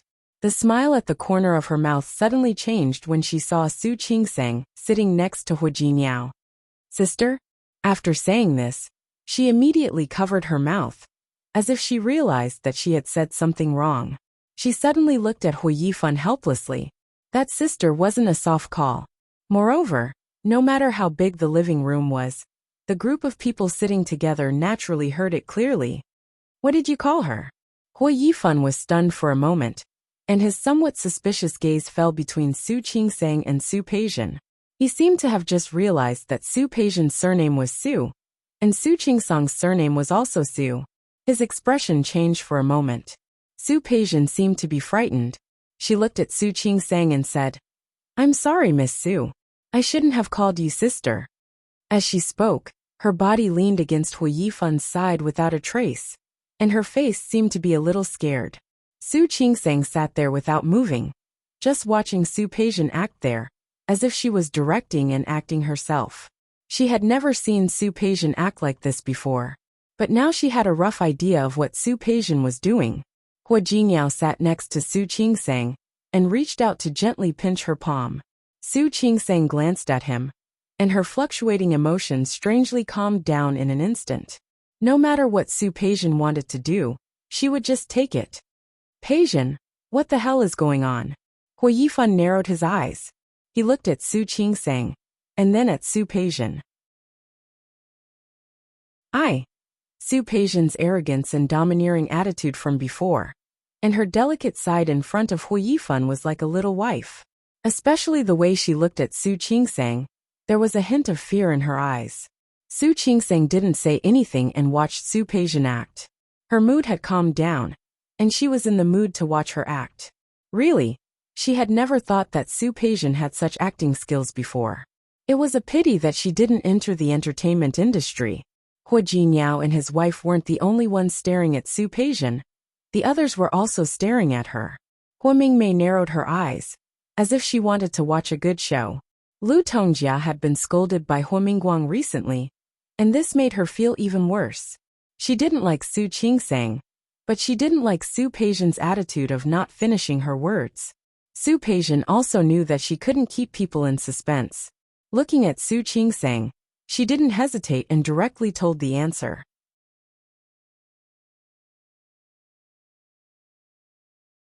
Chapter 557. She's my sister. Su Peijian didn't look at Su Qingsang as she spoke. She bit her lip and looked hesitant. She seemed to be in a dilemma. Sister? The other members of the Hu family all pricked up their ears and stared at Su Peijian. Hua Manzi and Wei Siming looked at each other, and looked at Su Qingsang, as if they were watching a good show. She's your sister? The smile on old Master Hua's face faded a little. He knew about Su Qingsang's background. Someone who could call Su Qingsang's sister must be. She used to be my sister. Then she was my sister. But, Su Peijian bit her lip. She looked so wronged. She didn't look like the arrogant young lady of the Su family. She looked at Hui Yifan with an ambiguous look. Now, my sister probably doesn't want to acknowledge me. What she said was a little heart-wrenching. Su Qingsang sat there and didn't move. She didn't even make a sound. Hui Yifan looked at Su Qingsang, and was a little surprised by her calmness. After thinking for a while, he suddenly spoke. What did you do? You made sister-in-law not acknowledge you? Su Peijian shook her head gently and didn't want to say more. I don't know what I did wrong. I only know that after my sister married President Hua, my parents acknowledged her, and then kicked me out of the house. Su Peijian was telling the truth, but not the whole truth. However, as soon as she finished speaking, everyone looked at Su Qingsang. They were all smart people, and could understand what Su Peijian meant almost immediately. To put it bluntly, the Su family was just a greedy and snobbish family. However, this also showed one thing, and that was that Su Qingsang was very capable. Otherwise, why would they not even acknowledge their own daughter? Hua Mingmei looked at Su Qingsang. She knew that this woman was not simple. Hua Manzi and the other juniors looked at each other, and when they looked at Su Qingsang again, their expressions changed. It was really a black bottle of soy sauce. They couldn't tell. I remember that sister-in-law seems to be an illegitimate daughter, right? As an illegitimate daughter, she didn't acknowledge her own sister. Hui Yifan's eyes flickered, and the meaning in his eyes was unclear. Illegitimate daughter? Who is the illegitimate daughter now? Su Qingsang didn't want to argue. After all, her biological father swapped the identities of his two daughters in a fit of anger, was not very honorable. She had never thought of revealing this matter. No matter what, Su Qinghui was her biological father. This sister-in-law is really amazing. Hui Yifan didn't dare to say anything. Others didn't dare to say it. But it didn't mean that he didn't dare to say it either. Why is her identity different after marrying Big Brother? The others didn't respond, but Hua Mingmei didn't care. She was an elder. Speaking of which, I was surprised last time. Then why did the Su family come personally to pay a visit? Wasn't it just marrying an illegitimate daughter? Such a grand ceremony is really... He didn't finish his sentence. But no one was a fool. They all understood what he meant. Just as Hua Jinyao was about to say something, Su Qingsang pressed the back of his hand. This was her business. She didn't need Hua Jinyao's endorsement. Peijian, Grandpa misses you very much. He kept talking about you on his last birthday. Unfortunately, you didn't go. She didn't say how Su Peijian left, nor did she say whether Su Peijian was kicked out. It was enough for him to say this. Sure enough, Su Peijian's expression suddenly changed. Speaking of leaving the Li family, if there was anything she couldn't bear to part with, it was old Master Li. She knew that the old man really loved her. She actually knew about old Master Li's last birthday.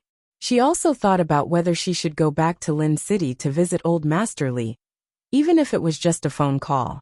But in the end, she couldn't pass her own test. She didn't want to return to the Li family in such a miserable way. To put it bluntly, she didn't want people's sympathy, especially from the sympathy and charity from the Li family. Grandpa has always missed you. Su Qingsang's voice was calm. His last birthday wasn't a big party, and he didn't invite many people. He just wanted to have a family dinner together.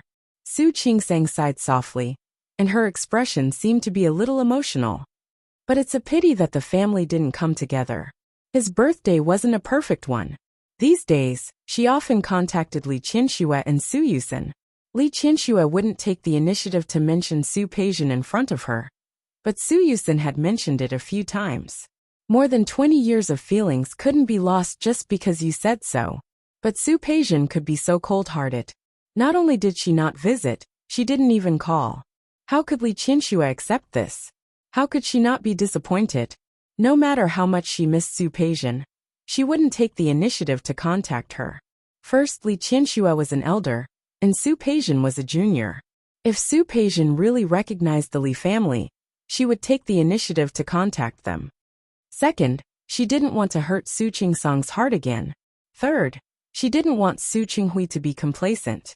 She didn't want Su Qinghui to think that he still had the power to balance her. Putting these reasons together, Li Qianxue couldn't contact Su Peijian. But she also didn't want to refuse Su Peijian's return. Even if Su Peijian recognized Xiang Kaiping, as long as she was willing to return to the Li family, there would definitely be a place for her in the Li family. These were all slowly figured out by Su Qingsang later. Su Peijian wasn't stupid. Of course she could hear it. Feeling everyone's gaze on her, she lowered her head, her half-lidded eyes concealing all her emotions. I thought there was no place for me in the family. I also thought that Grandpa wouldn't want to see me. After all, at this time, Su Peijian's eyes were already red. Mom said that she didn't have a daughter like me. She said that her daughter was you. She looked up at Su Qingsang, still unable to hide the grievance in her eyes. Sister, I know you're better than me. You married President Hua, so you're the wife of the president of Tianyu Group. It's normal that Mom doesn't like me. Su Qingsang suddenly felt a little upset. What nonsense was Su Peijian talking about? Why didn't she say that the reason why Li Qianxue didn't recognize her was because of Su Qinghui? Now she was insisting that she couldn't refute it. After all, she didn't want to ruin Su Qinghui's reputation. Su Peijian looked at Su Qingsang and didn't say anything. A trace of pride flashed in the depths of her eyes, and she turned to look at Hui Yifan. I'm sorry, Yifan. I think that you might not want to see me. I'd better leave first. Su Qingsang hadn't even said a word, and she had already put such a big blame on her in one breath. Hua Jinyao watched Su Peijian, put on a pitiful look in front of the other Hua family members, and then looked at Hui Yifan. At the beginning he was shocked, but now he looked serious on the surface, but deep in his eyes, he looked like he was watching a good show. That was also true. He and Su Qingsang had a tacit understanding about Su Qinghui, so he naturally knew what Su Qingsang was worried about. Unfortunately, she had concerns but he didn't. Don't you know why the Li family doesn't recognize you? Su Qingsang suddenly looked at Hua Jinyao, wanting to stop him. However, Hua Jinyao wouldn't let his wife be put in a difficult position without doing anything. Why doesn't the Su family recognize you? Su Peijian, don't you dare to say it now? Su Peijian had always known that her identity wouldn't be a secret. If she really wanted to investigate, she would find out. However, she thought that Su Qingsang and Hua Jinyao didn't say it before because they had concerns. She didn't expect Hua Jinyao to ignore it. I don't know. She forced herself to calm down and looked at Hua Jinyao with her red eyes without blinking. I only know that ever since my sister married you, the Li family has been messed up by the two of you. I only know that because of you, my sister has confidence and courage. She also has the ability to make my parents kick me out of the family. There was no need to say the rest. Su Peijian had made it clear enough. She turned to look at Su Qingsang. I'm sorry, sister. I also know that you don't want to see me again. But Yifan and we can't help it. She turned to look at Hui Yifan with a pained expression. I'm sorry, Yifan. I know that you really want to marry me. So you brought me back to the Hua family to see your grandfather. But I lied to you. I'm actually not the eldest daughter of the Su family. I've been kicked out of the Su family. I'm just an abandoned daughter of the Su family now. Her eyes were red and filled with tears.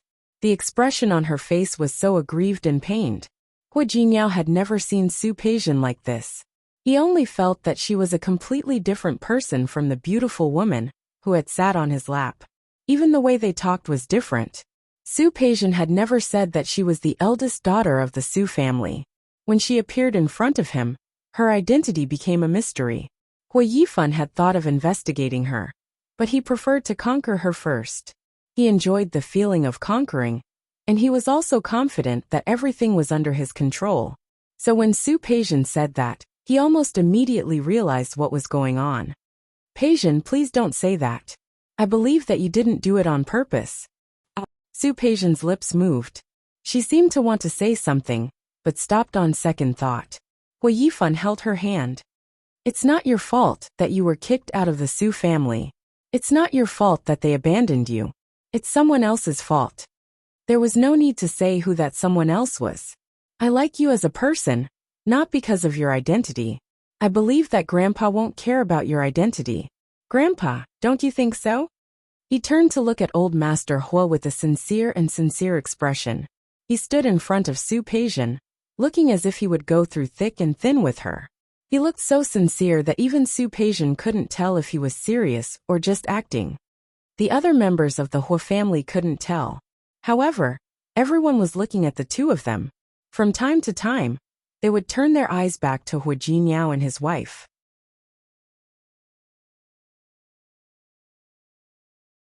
Chapter 558.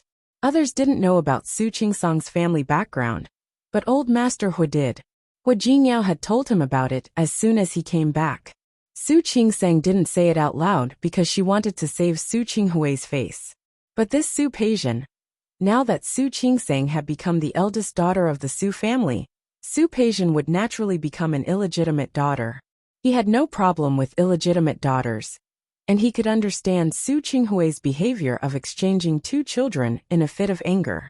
But now that he saw Su Peijian, Old Master Hua had a different opinion of the Su family. It doesn't matter if you recognize your biological daughter, but this isn't your biological daughter. No matter what, you have raised her by your side for so many years. There must be feelings, right? Why did he have feelings for her? How could he be chased out so easily? He didn't think that what the Su family did was necessarily wrong. After all, Su Qinghui had lied to her for so many years. It was normal for her to refuse to acknowledge her daughter. But it was still a little cold. Of course, Su Qingsong might have played a part in it. Just as Su Peijian had said, Su Qingsong married Hua Jinniao. Then, Hua Jinniao would become Su Qingsong's backer. Perhaps it was because they had such a backer that the Su family was so heartless. Half of it was to please Su Qingsong, and the other half was because he disliked Su Qinghui. Old Master Hua remained silent. For the other few hours, he naturally did not speak either. Hua Jinniao narrowed his eyes and glanced at Su Peijian. He had underestimated this woman. Su Peijian didn't mention that she was now an illegitimate daughter of the Su family. If he hadn't told his grandfather about it, he would have thought that the Su family was the kind of family that didn't recognize their own daughter in order to get on the Hua family's good side. What he didn't know was that although Old Master Hua didn't think that way now, he more or less had some opinions about Su Qingsong and the Su family. So what if she was an illegitimate daughter? How many families in Rong City had illegitimate children? However, no one would raise an illegitimate daughter in their own home. If they really raised her by their side, then there was absolutely no reason to chase her out. Old Master Hua glanced at Hua Yifan. His voice was not as light as it had been when Su Peijian first came in. Feelings are your own business. I won't interfere with you. It's fine as long as you think it's good. This meant that he had no objections. Hua Jinniao glanced at Old Master Hua. There was nothing wrong with his grandfather's attitude. If Hua Yifan wanted to be with someone, they were in no position to object. Hua Jinniao knew that, and so did Su Qingsong. However, neither of them were in a good mood. Especially Su Qingsong. Su Peijian never said the real reason why she was kicked out of the Li family. People who didn't know the truth might really think that it was because Hua Jinniao married her. Also, Su Peijian had been avoiding the question of her identity. She did not reveal her identity as an illegitimate daughter, only saying that she was a daughter who was chased out of the Su family. She wanted to clarify things with Su Peijian, but when she met Old Master Hua's gaze, she couldn't bring herself to say anything else. Grandpa Hua didn't object to Su Peijian joining the Hua family, which meant that he accepted Su Peijian as a member of his family. If she opened her mouth now, she was afraid that the old man would be unhappy. She turned to look at Hua Jinniao. Hua Jinniao's expression was a little ugly. He looked at Su Peijian and was about to refute her words. Su Qingsong held his hand and gently shook her head at him. Some things needed to be fought for, but some things, there was no need. Since Su Peijian said that she was a daughter of the Su family, then she was a daughter of the Su family. If Su Peijian wanted to be with Hua Yifan, then let them be. Except for Su Peijian, no one else present saw Su Qingsong's action. Su Peijian lowered her head to hide the pride in her heart. She didn't need to do more today. She just needed to plant a seed in Su Qingsang's mind, a seed of doubt. As for the rest, she would leave it to time. Now her show wasn't over yet. Nian Chuanya and Hua Mingliang were Hu Yifan's parents. But now Grandpa Hu didn't object. Naturally, they couldn't say anything. Nian Chuanya didn't come from a rich family, so she always liked to compare herself to Lu Tongjia. In the past years, she had been suppressed by Lu Tongjia. When people talked about the Hu family's madam, very few people mentioned Nian Chuanya. But everyone knew Lu Tongjia. Of course, it was also because of her husband.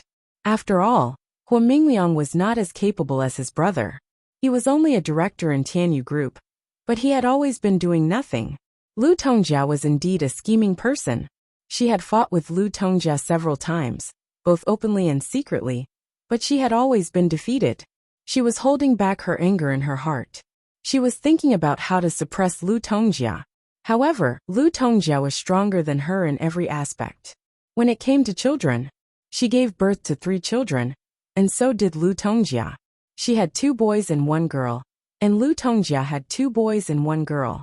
To be honest, when the incident happened, she felt a little lucky. She felt lucky that Hua Jinkai died early. Otherwise, Hua Jinkai would be much more favored than the 2 of them. Of course, Nian Chuanya never dared to show such thoughts in front of the other members of the Hua family. Especially after Old Master Hua explicitly forbade them from mentioning Hua Jinkai and his sister. It became a taboo in the Hua family. They couldn't mention it again. Hua Yifan was only 2 years older than Hua Jinyao. She had thought it was better. Hua Jinyao was not a serious person. He liked to play around.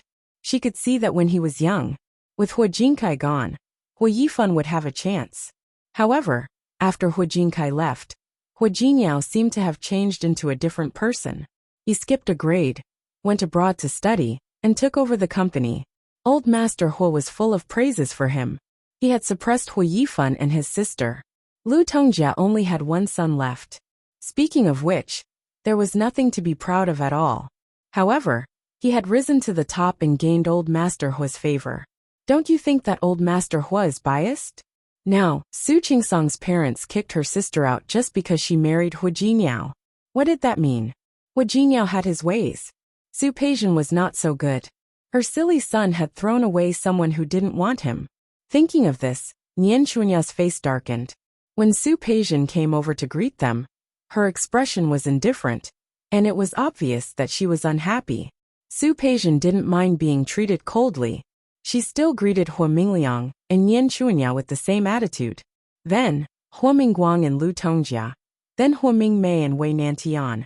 And then the younger members of the family. In terms of etiquette, Su Peijian, who had been carefully trained by Li Qianxue, was absolutely impeccable. When Lu Tongjia saw Su Peijian earlier, she didn't think much of her. But after watching the good show just now, she finally understood what was going on.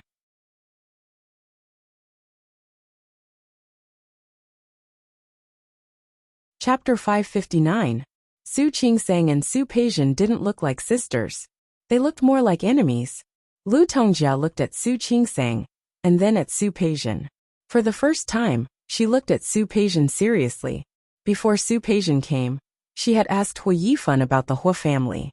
Hua Yifan also told her about Hua Mingguang and his wife, Hua Mingliang and his wife, and Hua Mingmei's family. However, Hua Yifan didn't have time to tell her that Lu Tongjia didn't like Hua Jinyao and Su Qingsang. However, she had been observing Lu Tongjia and Su Qingsang since she came in. After observing for so long, she could basically make a judgment. If Nian Chuanya didn't like her, then Lu Tongjia didn't like Su Qingsang either. Su Peijian finally had a smile on her face since she came to the Hua family. Su Qingsang, do you really think it's so easy to be the daughter-in-law of a rich family? You're really too naive. The elders didn't show it on their faces, but the younger generation had different thoughts. The routine dinner party began in such a strange atmosphere. Su Peijian knew that the real person in the family was Old Master Hua. Therefore, after sitting down, she didn't mention her family background. She only picked some interesting things to get close to Old Master Hua. Old Master Hua still had some sympathy for Su Peijian. It was true that he liked Su Qingsang, but that didn't stop him from sympathizing with Su Peijian. The roles had been reversed. She was originally the daughter of a rich family, but now she had become an illegitimate daughter. Not everyone could bear this kind of disparity. Su Peijian showed a little dissatisfaction at the beginning, and then didn't mention it again. In old Master Hua's eyes, it was a sign of her true nature. After all, it was impossible to say that she didn't care at all after such a thing happened. However, it wasn't appropriate to keep harping on the past. It was just right like this. Hua Yifan had been paying attention to old Master Hua's expression. He was surprised and proud that Su Peijian could please old Master Hua. See, Hua Jingyao wasn't the only one who knew how to pick women. He knew how to pick women too. Nian Chunya didn't like Su Peijian at first, but seeing that she could please old Master Hua, she stopped looking down on Su Peijian. Hua Yang knew what had happened to Su Peijian in the past. This woman's current behavior was completely different from before, and he was greatly impressed. I didn't expect my brother's taste to be so good. She found Su Qingsang's sister as soon as she started searching. The meal was especially quiet. Silence referred to the others. Su Qingsang and Hua Jingyao were also watching Su Peijian's performance. Su Peijian had been with old Master Li since she was a child. If she wanted to please an elder, it would be a piece of cake for her. In the beginning, old Master Hua only felt pity for her. But after the meal, it became 60%. It was getting late by the time they finished eating. Su Peijian was not in a hurry to leave. Instead, she said that she wanted to play chess with old Master Hua. When I was at home, I often played with my grandfather. Su Qingsang sat next to Hua Jingyao and watched Su Peijian play chess with old Master Hua. The two of them went back and forth. Her chess skills were not bad. After a while, old Master Hua became serious. His love for Su Peijian had become 80%. Su Qingsang watched as old Master Hua changed his attitude towards Su Peijian in a short period of time. She was not jealous, but she remembered something. Li Qianxue truly loved Su Peijian. Although she spoiled her, she had also raised her according to the standards of a lady from a wealthy family. The four arts, chess, calligraphy and painting, as well as the ways of the world. Those were things that she had missed and could not make up for. Li Qianxue's painstaking efforts over the past 20 years had been exchanged for Su Peijian. But now Su Peijian, she had mixed feelings until she left the Hua family and got into Hua Jinyao's car. Are you unhappy? Hua Jingyao had noticed that Su Qingsang's expression was not good. Do you not want Su Peijian to enter the Hua family? Su Peijian was in the limelight today. In the previous game of chess, she lost the first game, drew the second game, and actually beat old Master Hua in the third game. In recent years, there were not many people who could beat old Master Hua. Su Peijian actually won, which undoubtedly greatly improved her impression in front of old Master Hua. Qingsang, don't worry. Even if she really gets together with Hua Yifan, it won't affect anything. Compared to Hua Yifan, he was old Master Hua's most beloved eldest grandson. With him around, Hua Yifan couldn't beat him. So naturally, Su Peijian couldn't beat Su Qingsang either. Moreover, it was her first day at home, so old Master Hua had to give her and Hua Yifan some face. I'm not worried about that. Su Qingsang shook her head. Although Grandpa can go to his old friends and granduncle when he has nothing to do, he still likes the younger generation to come back to see him often. I'm happy for Grandpa that Su Peijian can win Grandpa's favor. But today there are some things that can't be argued over in one day. I know her purpose. She just wants to ruin my reputation. She hates my father now. I can't just ignore it and ruin my father's reputation. What makes me uncomfortable is her attitude towards Grandpa and my mother. The better Su Peijian behaved, the more it showed how much effort Li Qianxue had put in to nurture her. There were many things that she could see with her own eyes. She used to envy Su Peijian for being raised by Li Qianxue. If Su Peijian didn't have Li Qianxue and Su Qinghui's wholehearted training, she wouldn't have become what she was now, and she wouldn't have been able to win old Master Hua's favor so easily. But all of that came from the Li family. However, she could completely cast aside the Li family after finding out about her family background. My mother raised her for more than 20 years. Even if my mother was angry at Su Qinghui, she still cared about her reputation. She didn't make her background public. My mother always cared about her mother-daughter relationship with Su Peijian, but Su Peijian obviously didn't. That was also why she didn't argue with Su Peijian today. Speaking of which, both Li Qianxue and Su Qinghui still had feelings for Su Peijian. If she went too far, it would only hurt the elders' hearts in the end. More importantly, she didn't want to hurt Xiang Saiping's heart. You're too kind. Hua Jinyao didn't agree with Su Qingsang's idea. This was her decision, and he couldn't oppose it. I don't believe you don't know that she deliberately picked Hu Yifan to target you. I know. How could Su Qingsang not know? I won't do anything before she takes the initiative. Hua Jinyao didn't agree.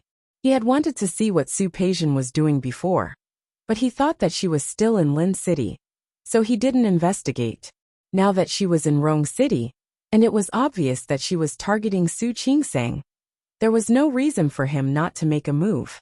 I only know that the first to strike has the upper hand. Mom won't agree. Su Qingsang glanced at Hua Jinyao. My parents still have feelings for Su Peijian. What's more, there's Aunt Xiang. Hua Jinyao didn't need to say the rest. He looked at Su Qingsang and reached out to gently hug her. Don't worry, I won't let her hurt you. Don't worry, I won't let her hurt me. I won't give her the chance. Hua Jinyao nodded, but he had made up his mind. He would find a chance to tell Yang Wenchang, to have someone keep an eye on Su Peijian. He always felt that Su Peijian had a trick up her sleeve, especially now that she was in cahoots with Hu Yifan. She was most likely up to no good. He wasn't worried that old Master Hu would favor them, nor was he worried that Su Peijian and Hu Yifan would really marry and enter the Hu family. He was worried that Su Peijian had ulterior motives. Getting close to Hu Yifan and entering the Hu family would undoubtedly give her more opportunities to get close to Su Qingsang. There would be more things she could do in the future, and Hua Jinyao didn't want to see that situation. After Hu Yifan left the Hu family, he didn't listen to Su Peijian and send her home. Instead, he parked the car in front of his apartment. Su Peijian sat in the car and didn't plan to get out. What is Hu Xiao trying to do? Hu Yifan narrowed his eyes and looked at her. He didn't speak, nor did he get out of the car. Su Peijian had just played a few games of chess with old Master Hua, and Su Qingsang left before them. She chatted with Hu Yifan for a while. After she made old Master Hua happy, she left the Hua family. Hua Yifan's apartment was in the opposite direction of Xiang Saiping's villa. Sitting in the car, she saw Hu Yifan's expression and couldn't help but laugh. She didn't have the gentle concern she had when she was facing old Master Hua. Instead, she looked as innocent as a white rabbit. She moved slightly closer to Hu Yifan, tilted her face, and flipped her slightly curled long hair to the side. President Hua, are you not satisfied with my performance today? How could that be? Hu Yifan took the opportunity to put his arm around Su Peijian's waist and stared at her face. I'm satisfied. I'm very satisfied. Why can't I see that? Hu Yifan stared at Su Peijian's face and bit down on her lip, neither too lightly nor too heavily. You used me today. Did you have a good time? I don't quite understand what Hu Xiao is saying. How is it using me? The lights in the car were dim. Su Peijian bit her lips. Her scarlet lips looked especially charming in this kind of night. You didn't tell me before that you are Su Qingsang's sister. Well, you didn't ask me. Su Peijian raised her eyebrows and smiled faintly. Besides, aren't you using me too? She was referring to the time when he used her to please old Master Hua. If they were really talking about using each other, they were about the same. Neither of them could blame the other. Woman, you've pissed me off. It was true that he wanted to take her home to meet old Master Hua, but that was because he didn't know her identity, and he didn't know that she had deliberately approached him.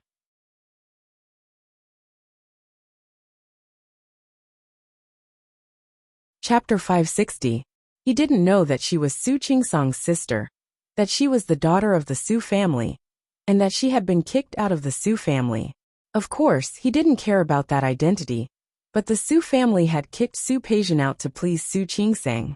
He felt a little uncomfortable when he compared himself to her.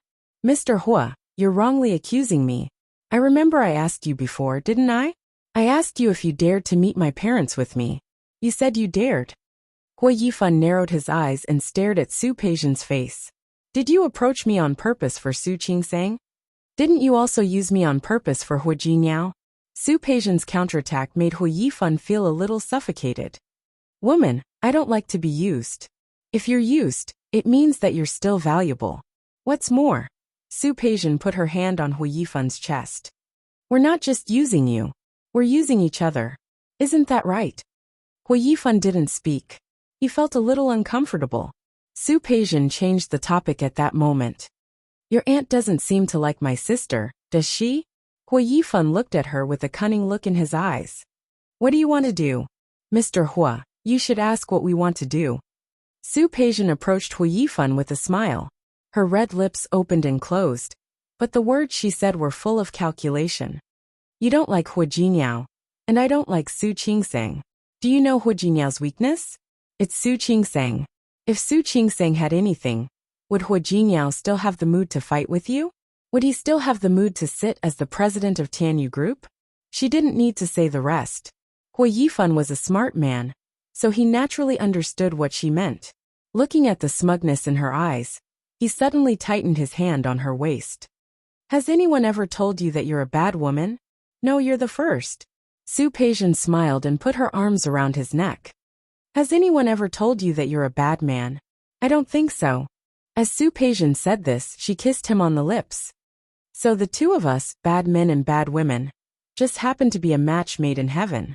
Just as she was about to step back, Hui Yifan grabbed her waist. He trapped her in his arms again. A pair made in heaven? Isn't it? Yes. Hui Yifan didn't finish his sentence. Instead, he kissed Su Peijian's lips savagely. Only when Su Peijian was out of breath did he pull back slightly, but he didn't let go. Since we are a match made in heaven, let us bring disaster to the world together. Sure. Su Peijian's lips curled into a smile. I like this word. Is that so? Then let's make a little. Something you like better. Hui Yifan got out of the car as he spoke. He walked to the other side of the car door and carried Su Peijian out. Su Peijian didn't flinch this time. She let him carry her upstairs. That night, Su Peijian didn't go home. Is the work in the hospital too tiring recently? Why do I see that you don't look so good? Li Qianxue, who was video chatting with Su Qingsang, noticed the dark circles under Su Qingsang's eyes. No, maybe I didn't sleep well last night. Su Peijian suddenly showed up yesterday. Su Qingsang wasn't afraid of her. She was just wondering if she should tell Li Qianxue and Su Qinghui about it. Like Hu Jinyao, she didn't think that Su Peijian was harmless. She suddenly showed up with Hui Yifan. She must have a purpose. The most likely reason was that she was here for her. However, she didn't know what Su Peijian wanted to do. Yesterday, Li Qianxue counted the days. She knew that Su Qingsang and Hu Jinyao went to the Hu mansion every weekend.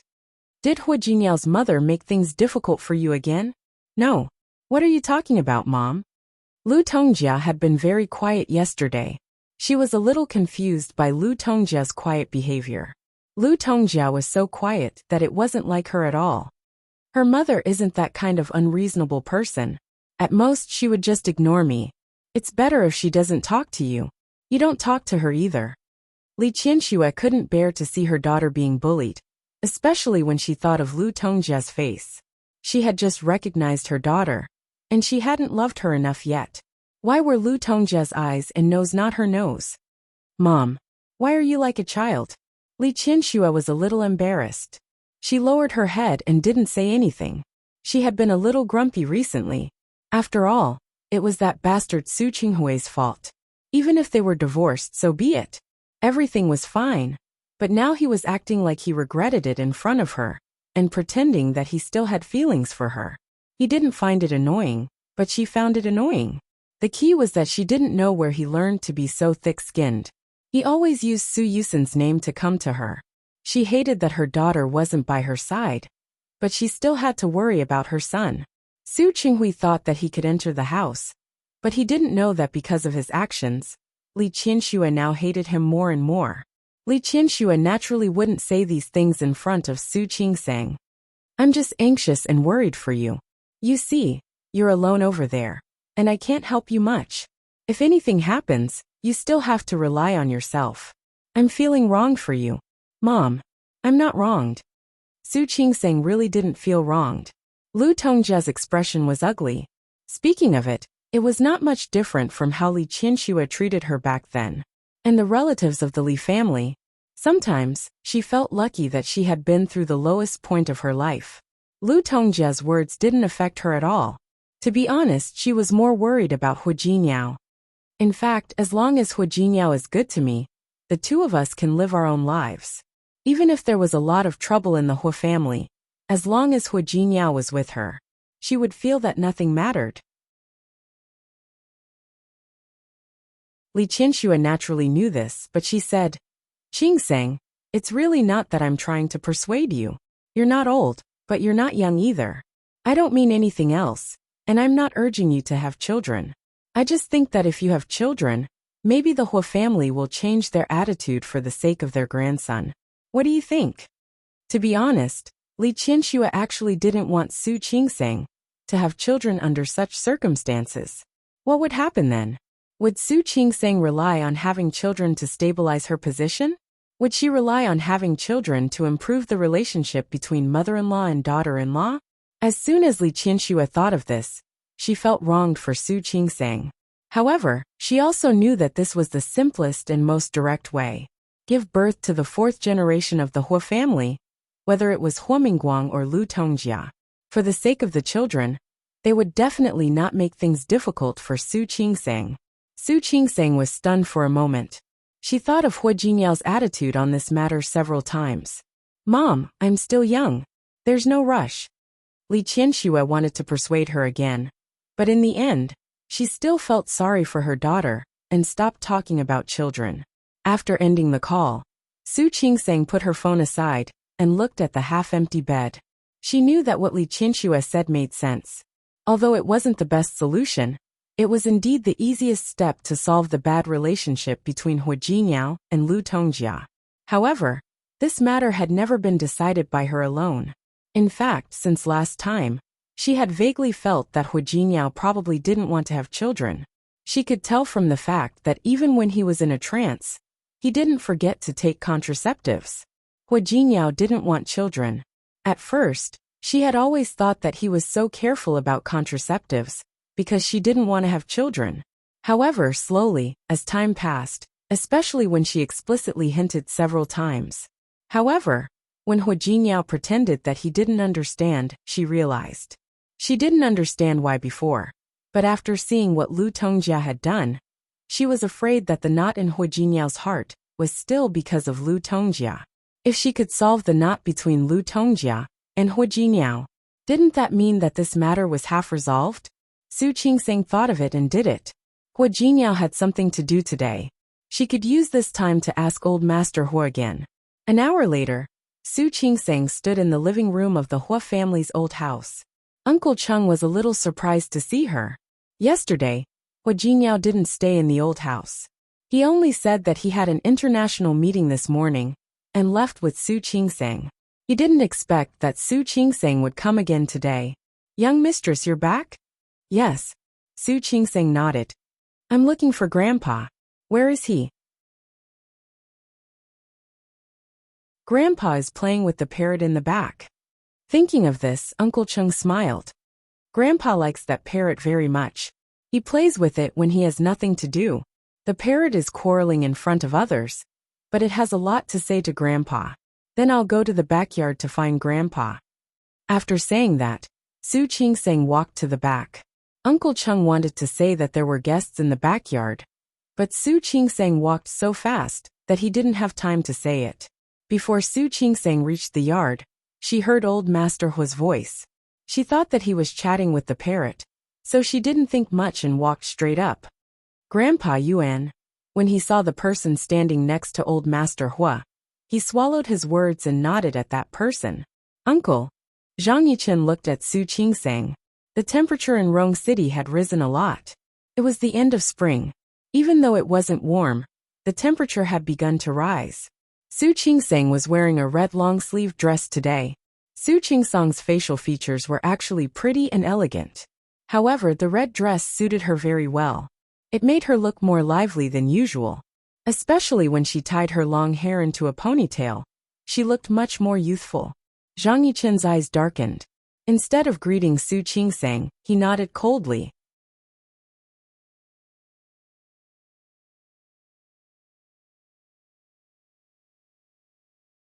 Chapter 561. Grandpa. Zhang Yichen was there, so Su Qingsang couldn't ask what she wanted to ask. Can't I come to see you if I'm free? Yes. Of course. Old Master Hua smiled and said, if you don't come to accompany me, I can only talk to the parrot. You came just in time. I have a companion now. Grandpa, don't you have uncle to accompany you?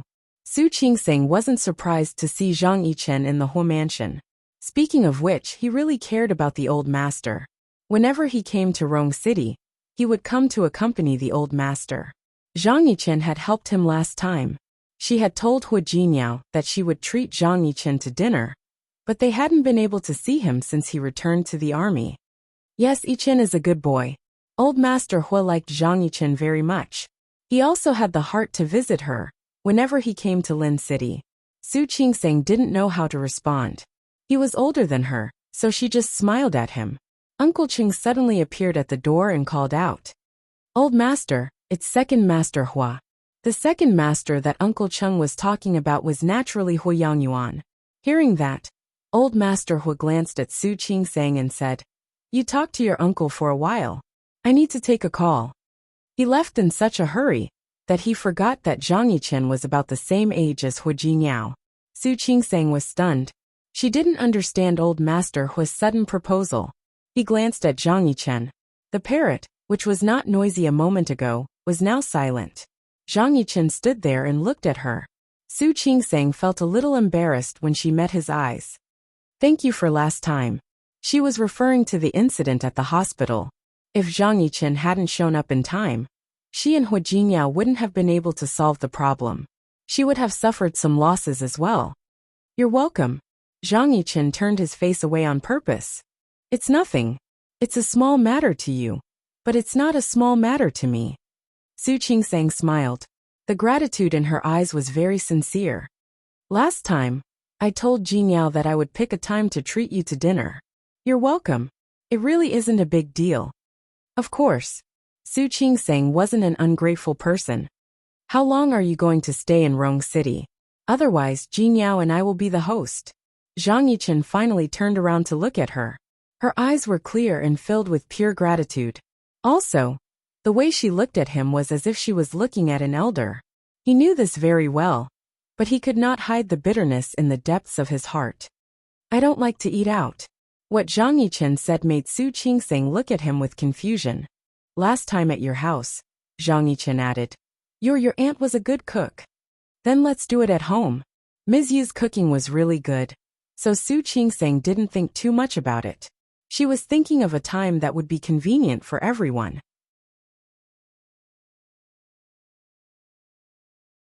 Uncle, let's see if you're free these few days. You can also tell me what you like to eat. I'll go buy some groceries. Su Qingsang wanted to ask Ms. Yu to buy the groceries. However, she was going to thank him anyway, so it would be more sincere if she said that she was going to buy groceries. I'll have to trouble you then. How is it troublesome? I'm the one who's troubling you. Zhang Yichen looked at her. She seemed to want to cut all ties with him, as if they had never known each other. It made him feel a little uncomfortable. He turned around, not looking at her, but at the parrot. Surprisingly, the parrot didn't speak. Su Qingsang didn't think too much about it. She took 2 steps forward and stood in front of the parrot. Hi, Jade. The parrot arrogantly turned its head, completely ignoring Su Qingsang. Su Qingsang was a little embarrassed. The last time she came here, the parrot had argued with her. Zhang Yichen was still here, but the parrot didn't give her any face. Zhang Yichen glanced at her and took a step to her side. He didn't say anything. He just stared at the parrot. At first, the parrot looked at Zhang Yichen, but the moment it saw Zhang Yichen raise his hand, the parrot screamed. I'm killing a bird. Help. Bird killing. Help. Su Qingsang was waiting for the parrot to say something, But she didn't expect it to say something like that. She was completely unprepared, so she laughed. That parrot was so funny, wasn't it? Who was going to kill her? She smiled brightly, and her eyes were curved. Zhang Yichen was standing next to her. From this angle, he only felt that her smile was so bright and beautiful, so attractive. Zhang Yichen lowered his eyes and restrained all his emotions. Su Qingsang also realized at that moment that she seemed to have forgotten herself. She turned around and looked at Zhang Yichen awkwardly. "Uncle, I'm sorry." Zhang Yichen didn't say anything. He didn't know what to say at that moment. Before, when he didn't know Su Qingsang's identity, he didn't feel uncomfortable in front of her. However, ever since he found out her identity, he had a feeling that if he spoke to her more, he would bring trouble to her. His attitude was naturally different from when they first met. However, Su Qingsang now saw him as an elder, so she didn't think there was anything wrong with it. If Zhang Yichen behaved like he did when they first met, she would be afraid. She realized that it wasn't appropriate for her to stand with Zhang Yichen like this. She also remembered that there were guests here today, so she probably wouldn't be able to get anything out of him. Su Qingsang had to give up today. She would ask Old Master Hua when she had the chance. "Uncle, I have something to do, so I have to go. Help yourself."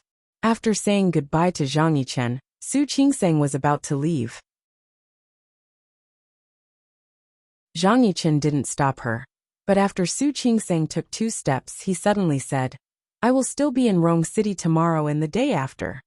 Su Qingsang was stunned for a moment and turned around to look at him.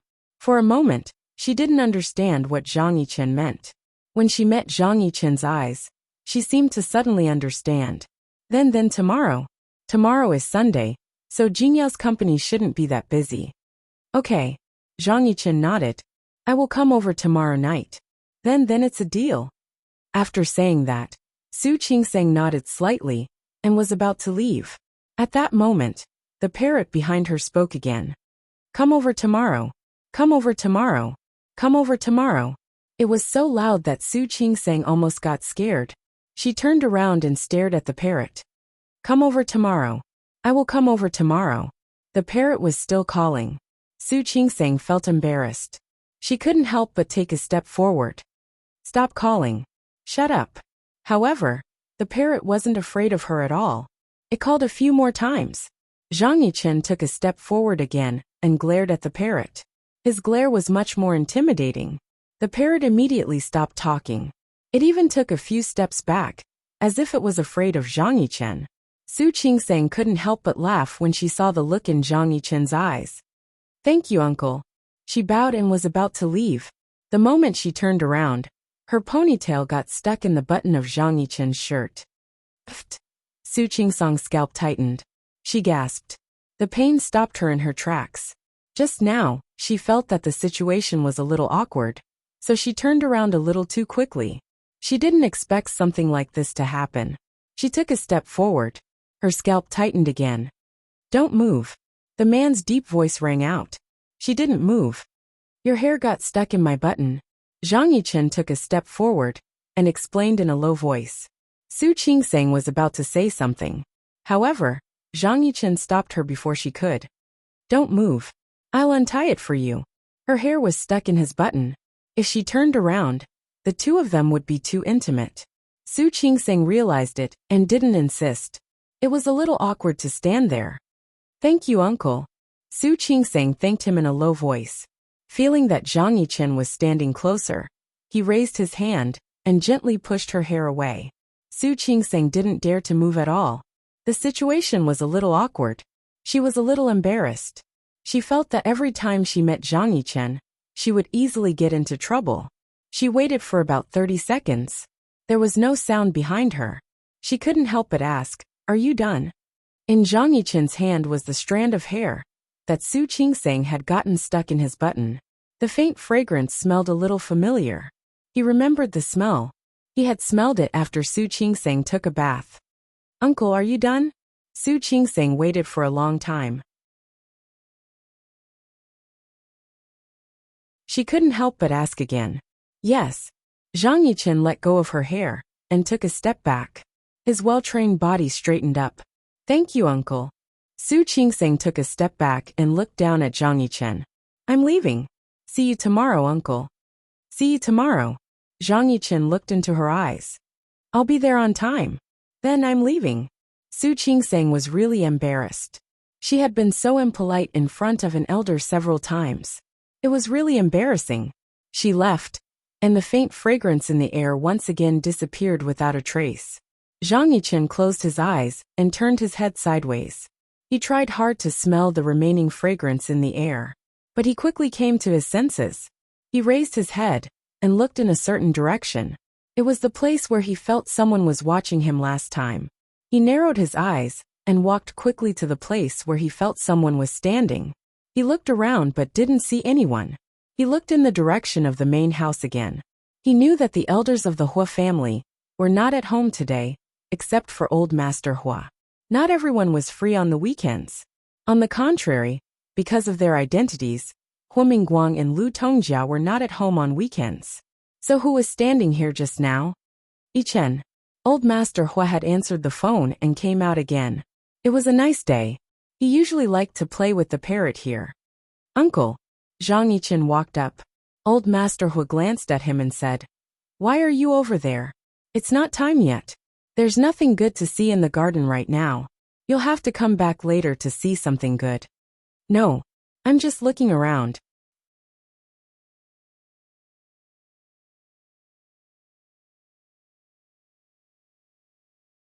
Chapter 562. Old Master Hua didn't notice that something was wrong with Zhang Yichen. He just pointed at Lian Dian with his mouth. If you want to see the flowers, go to the greenhouse over there. That greenhouse was built by the old woman. She passed away later. Lu Tongjia loved flowers and plants, so she built a lot of them.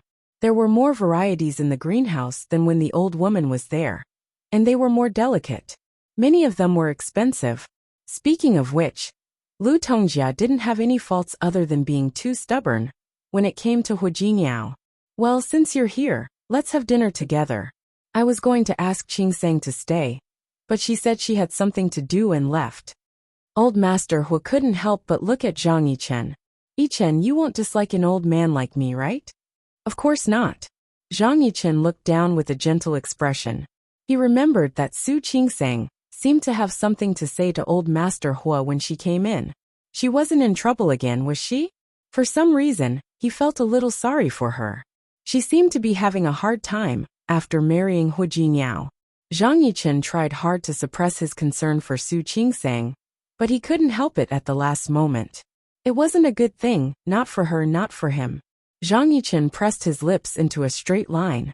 When he met old Master Hua's eyes again, he had already suppressed his emotions. In the CEO's office of Tianyu Group. It was Sunday, so there was no one in the building. In the CEO's office on the top floor, Hua Jiniao and Yang Wenchang still had work to do. Hua Jiniao looked at the things he had arranged. Everything was going according to plan. He was quite satisfied with Yang Wenchang's workability. However, you mean Su Peijian came to Rong City right after we did? After leaving the Hua family the day before yesterday, he asked Yang Wenchang to investigate Su Peijian's movements in the past few months. Su Peijian's activities were easy to find. In fact, she didn't try to hide anything. Hua Jiniao knew that she had taken over Xiang Saiping's supermarket chain and was now the general manager. However, she had hooked up with Hu Yifan in the past month or so.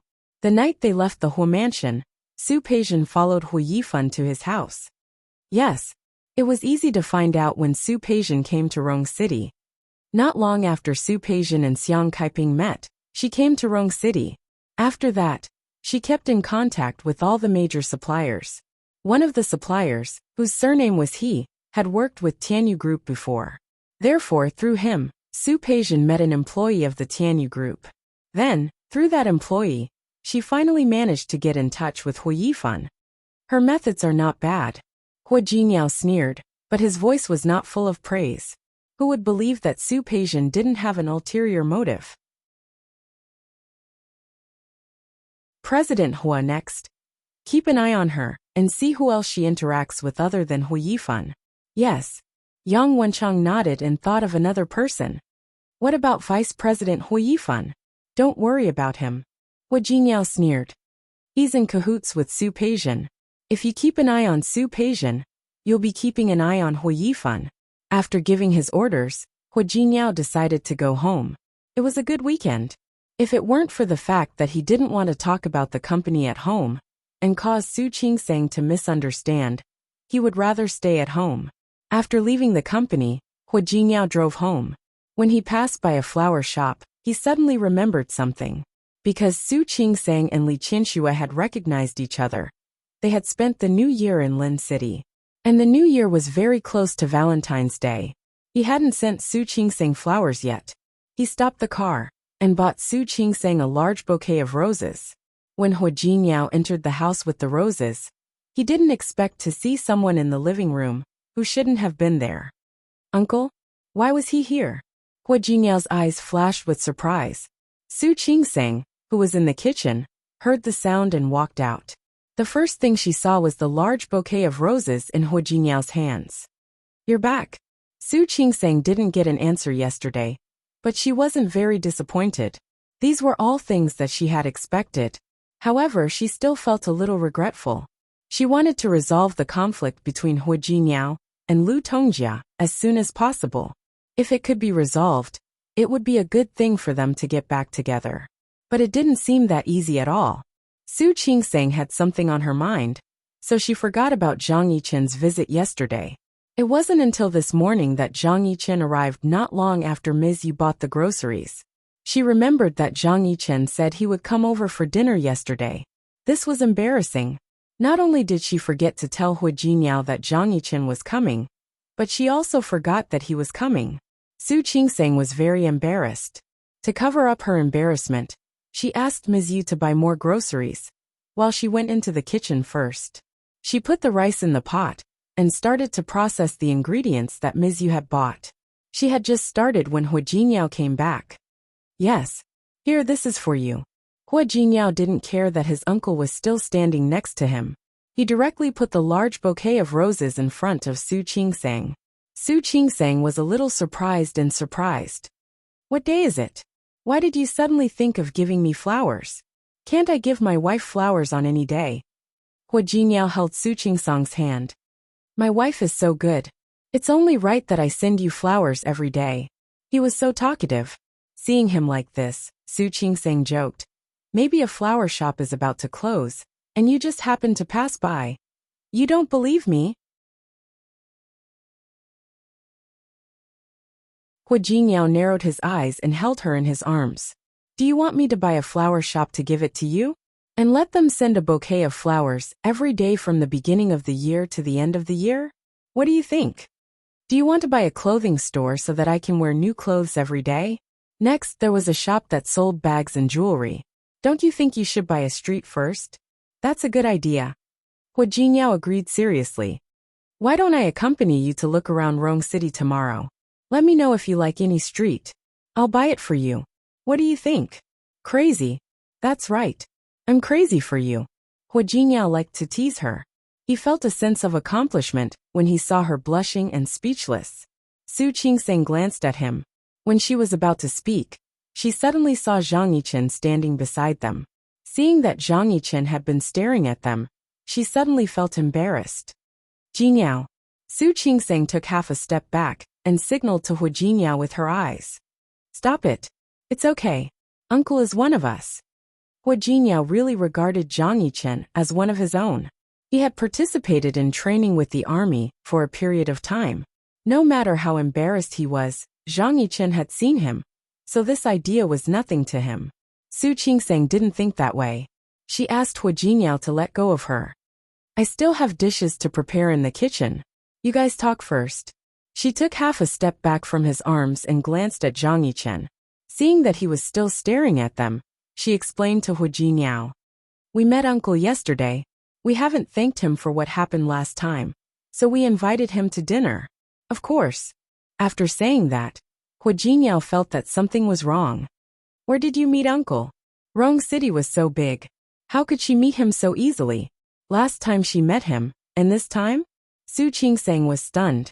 She didn't plan to tell Hu Jingyao about her visit to the Hu mansion. I'll go put the flowers in first. After saying that, Su Qingsang smiled at Huijiniao. Su Qingsang smiled at Huijiniao and went to find a vase to put the flowers in. Huijiniao walked to the sofa and sat down. He found a cup of tea in front of Zhang Yichen. It didn't look like it was freshly brewed. It seemed to have been there for a while. Uncle, you've been here for a long time? Yes. I'm off today. Huijiniao nodded. Where did you meet Su Qingsang yesterday? The Hu mansion. Zhang Yichen didn't understand why he couldn't tell him. I went to see Uncle and happened to see him. Why did Su Qingsang go to the Hu mansion? They had just been there the day before. Huijiniao glanced in the direction where Su Qingsang disappeared. His eyes were deep, and he didn't look as relaxed as before. What are you doing? Why did you go out on the weekend? Zhang Yichen suddenly changed the topic.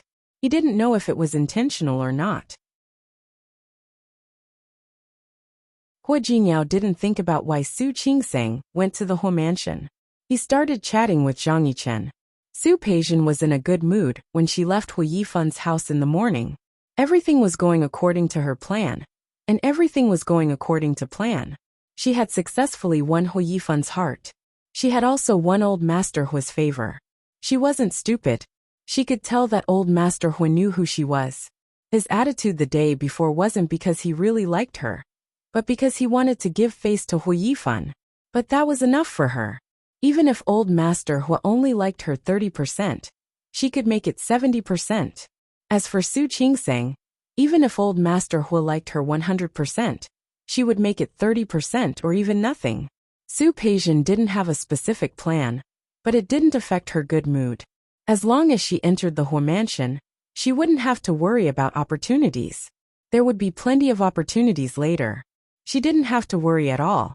But the most important thing now was to win Hu Yifan's heart.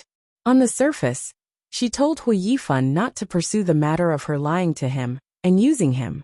But when a man got angry, those things would become old scores that could be dug up at any time. Su Peijian decided to pick out a gift for Hu Yifan. Even if they were just using each other, she had to let him know that she was different from other women and other people. But Su Peijian didn't expect such a coincidence. She met Lu Tongjia.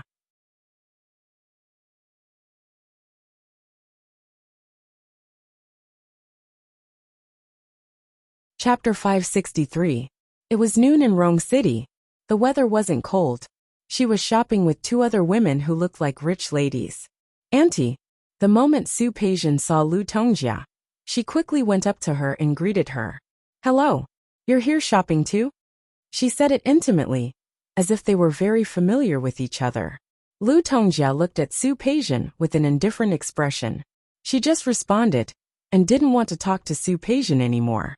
Su Peijian wasn't someone who would give up easily. Auntie, since we met, it must be fate.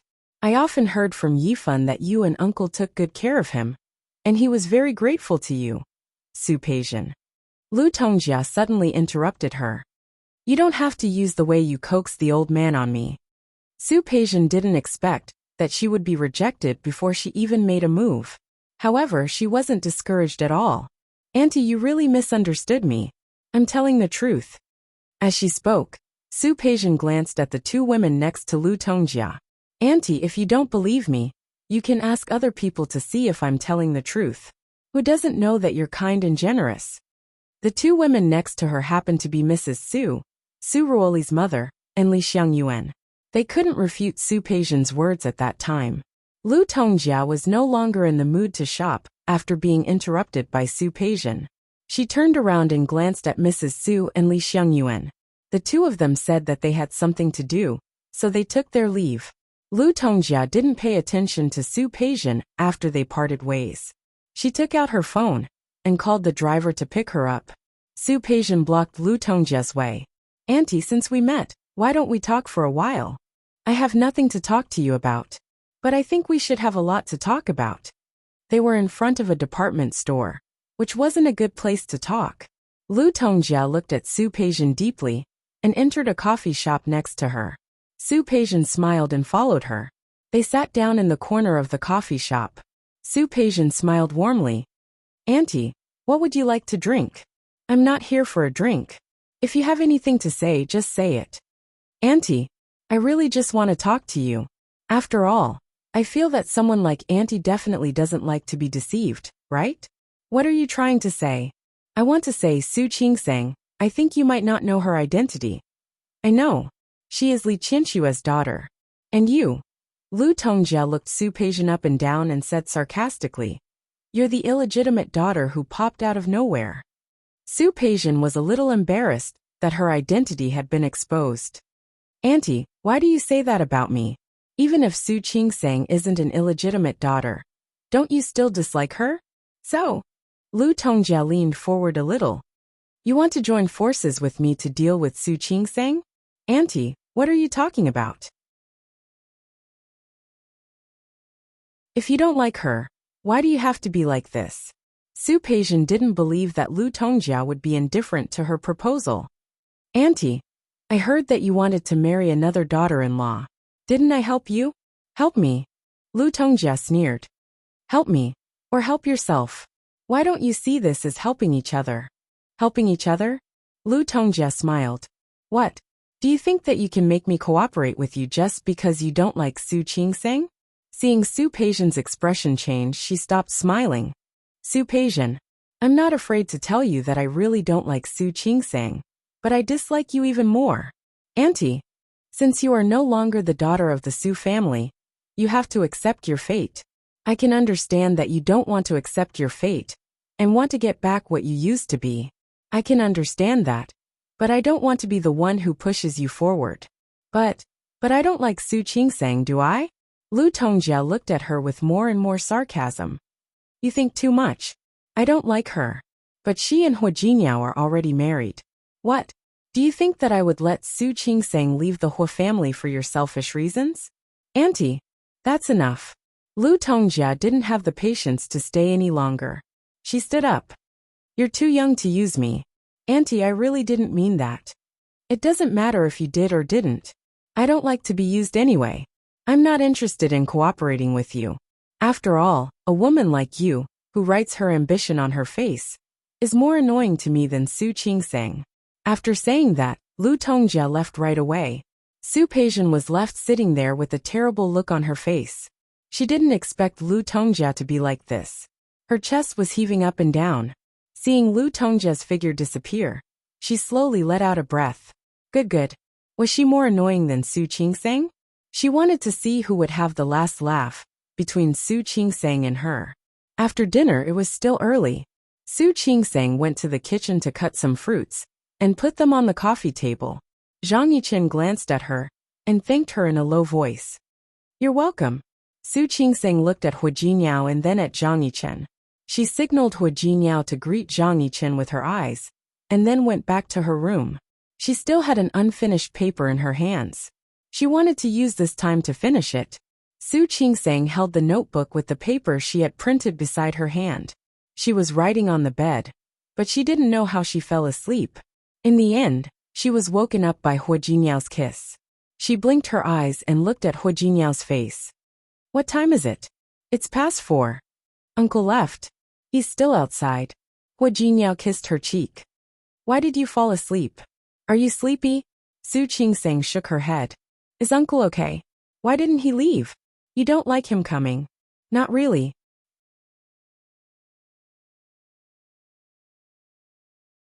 Su Qingsang thought about the few times she had met Zhang Yichen. She felt a little uncomfortable. I just feel that he seems to have a lot of free time. He's not free. Every time he comes to Rong City, he has something to do. Yes. Every time he came to Rong City, he had something to do. Every time he had something to do, he had time to go to the Hua family. Every time he had something to do, he happened to see her in an embarrassing moment. Is he still eating at our place tonight? No. We're going out for dinner. Hua Jinyao put away the papers and notebooks on the bed. Li Junxing is back. Everyone said they're going to have a gathering tonight. I'll take you with me. Okay. Su Qingsang had a good impression of Li Junxing and knew that he was close to Hua Jinyao. Hearing this, she immediately got up and got dressed. However, halfway through, she suddenly turned around and looked at Hua Jinyao. Uncle, you're not coming with us, are you? Yes. He knows Li Junxing and the others. Of course we're going together. Su Qingsang nodded and didn't ask any more. At that moment, Hua Jinyao got up and put his arms around her waist. Wife, did you go to the old house to see Grandpa yesterday? Su Qingseng stopped putting on her clothes. She turned around and looked at Hua Jinyao. Yes. Grandpa is usually alone at the Hua mansion. Although your parents are at home, they don't seem to be able to spend much time with Grandpa. I'll go see him when I have time. Hua Jinyao gave Su Qingseng a deep look, but didn't expose her lie. Su Qingseng felt uncomfortable being stared at by him. She couldn't help but say, actually, apart from spending time with Grandpa, I also want to. It's okay. Hua Jinyao interrupted her. If you have time, you can spend more time with Grandpa. Jinyao, next time I'll go with you. Su Qingseng looked at him. She had a feeling that Hua Jinyao knew that she wanted to go to the old house to ask about old Master Hua. She lowered her head and wanted to say something else, but Hua Jinyao hugged her. Wife, give me some time. If she gave him some time, he would tell her what she wanted to know. That was what he wanted. She knew it. Su Qingseng put her face close to Hua Jinyao's ear and finally nodded gently. Okay. They didn't say what it was or when. The two of them already had a tacit understanding with each other. They both knew what the other meant. Su Qingseng let him hug her. Since he said so, she wouldn't ask. He would tell her when he wanted to tell her one day. However, because of his words, she also believed one thing. That was, what happened back then was definitely not what Lu Tongjia understood. Perhaps there was something else, but she didn't know what it was. Now she could only wait. Wait for Hua Jinyao to be willing to tell her. Li Junxing was the mayor of Lin City, so he didn't usually come back. He was an ambitious man. When he had nothing to do, he would fly around. He would investigate here and communicate there. This time he would only stay for 2 days. The dinner place was set at Xiangshan Restaurant.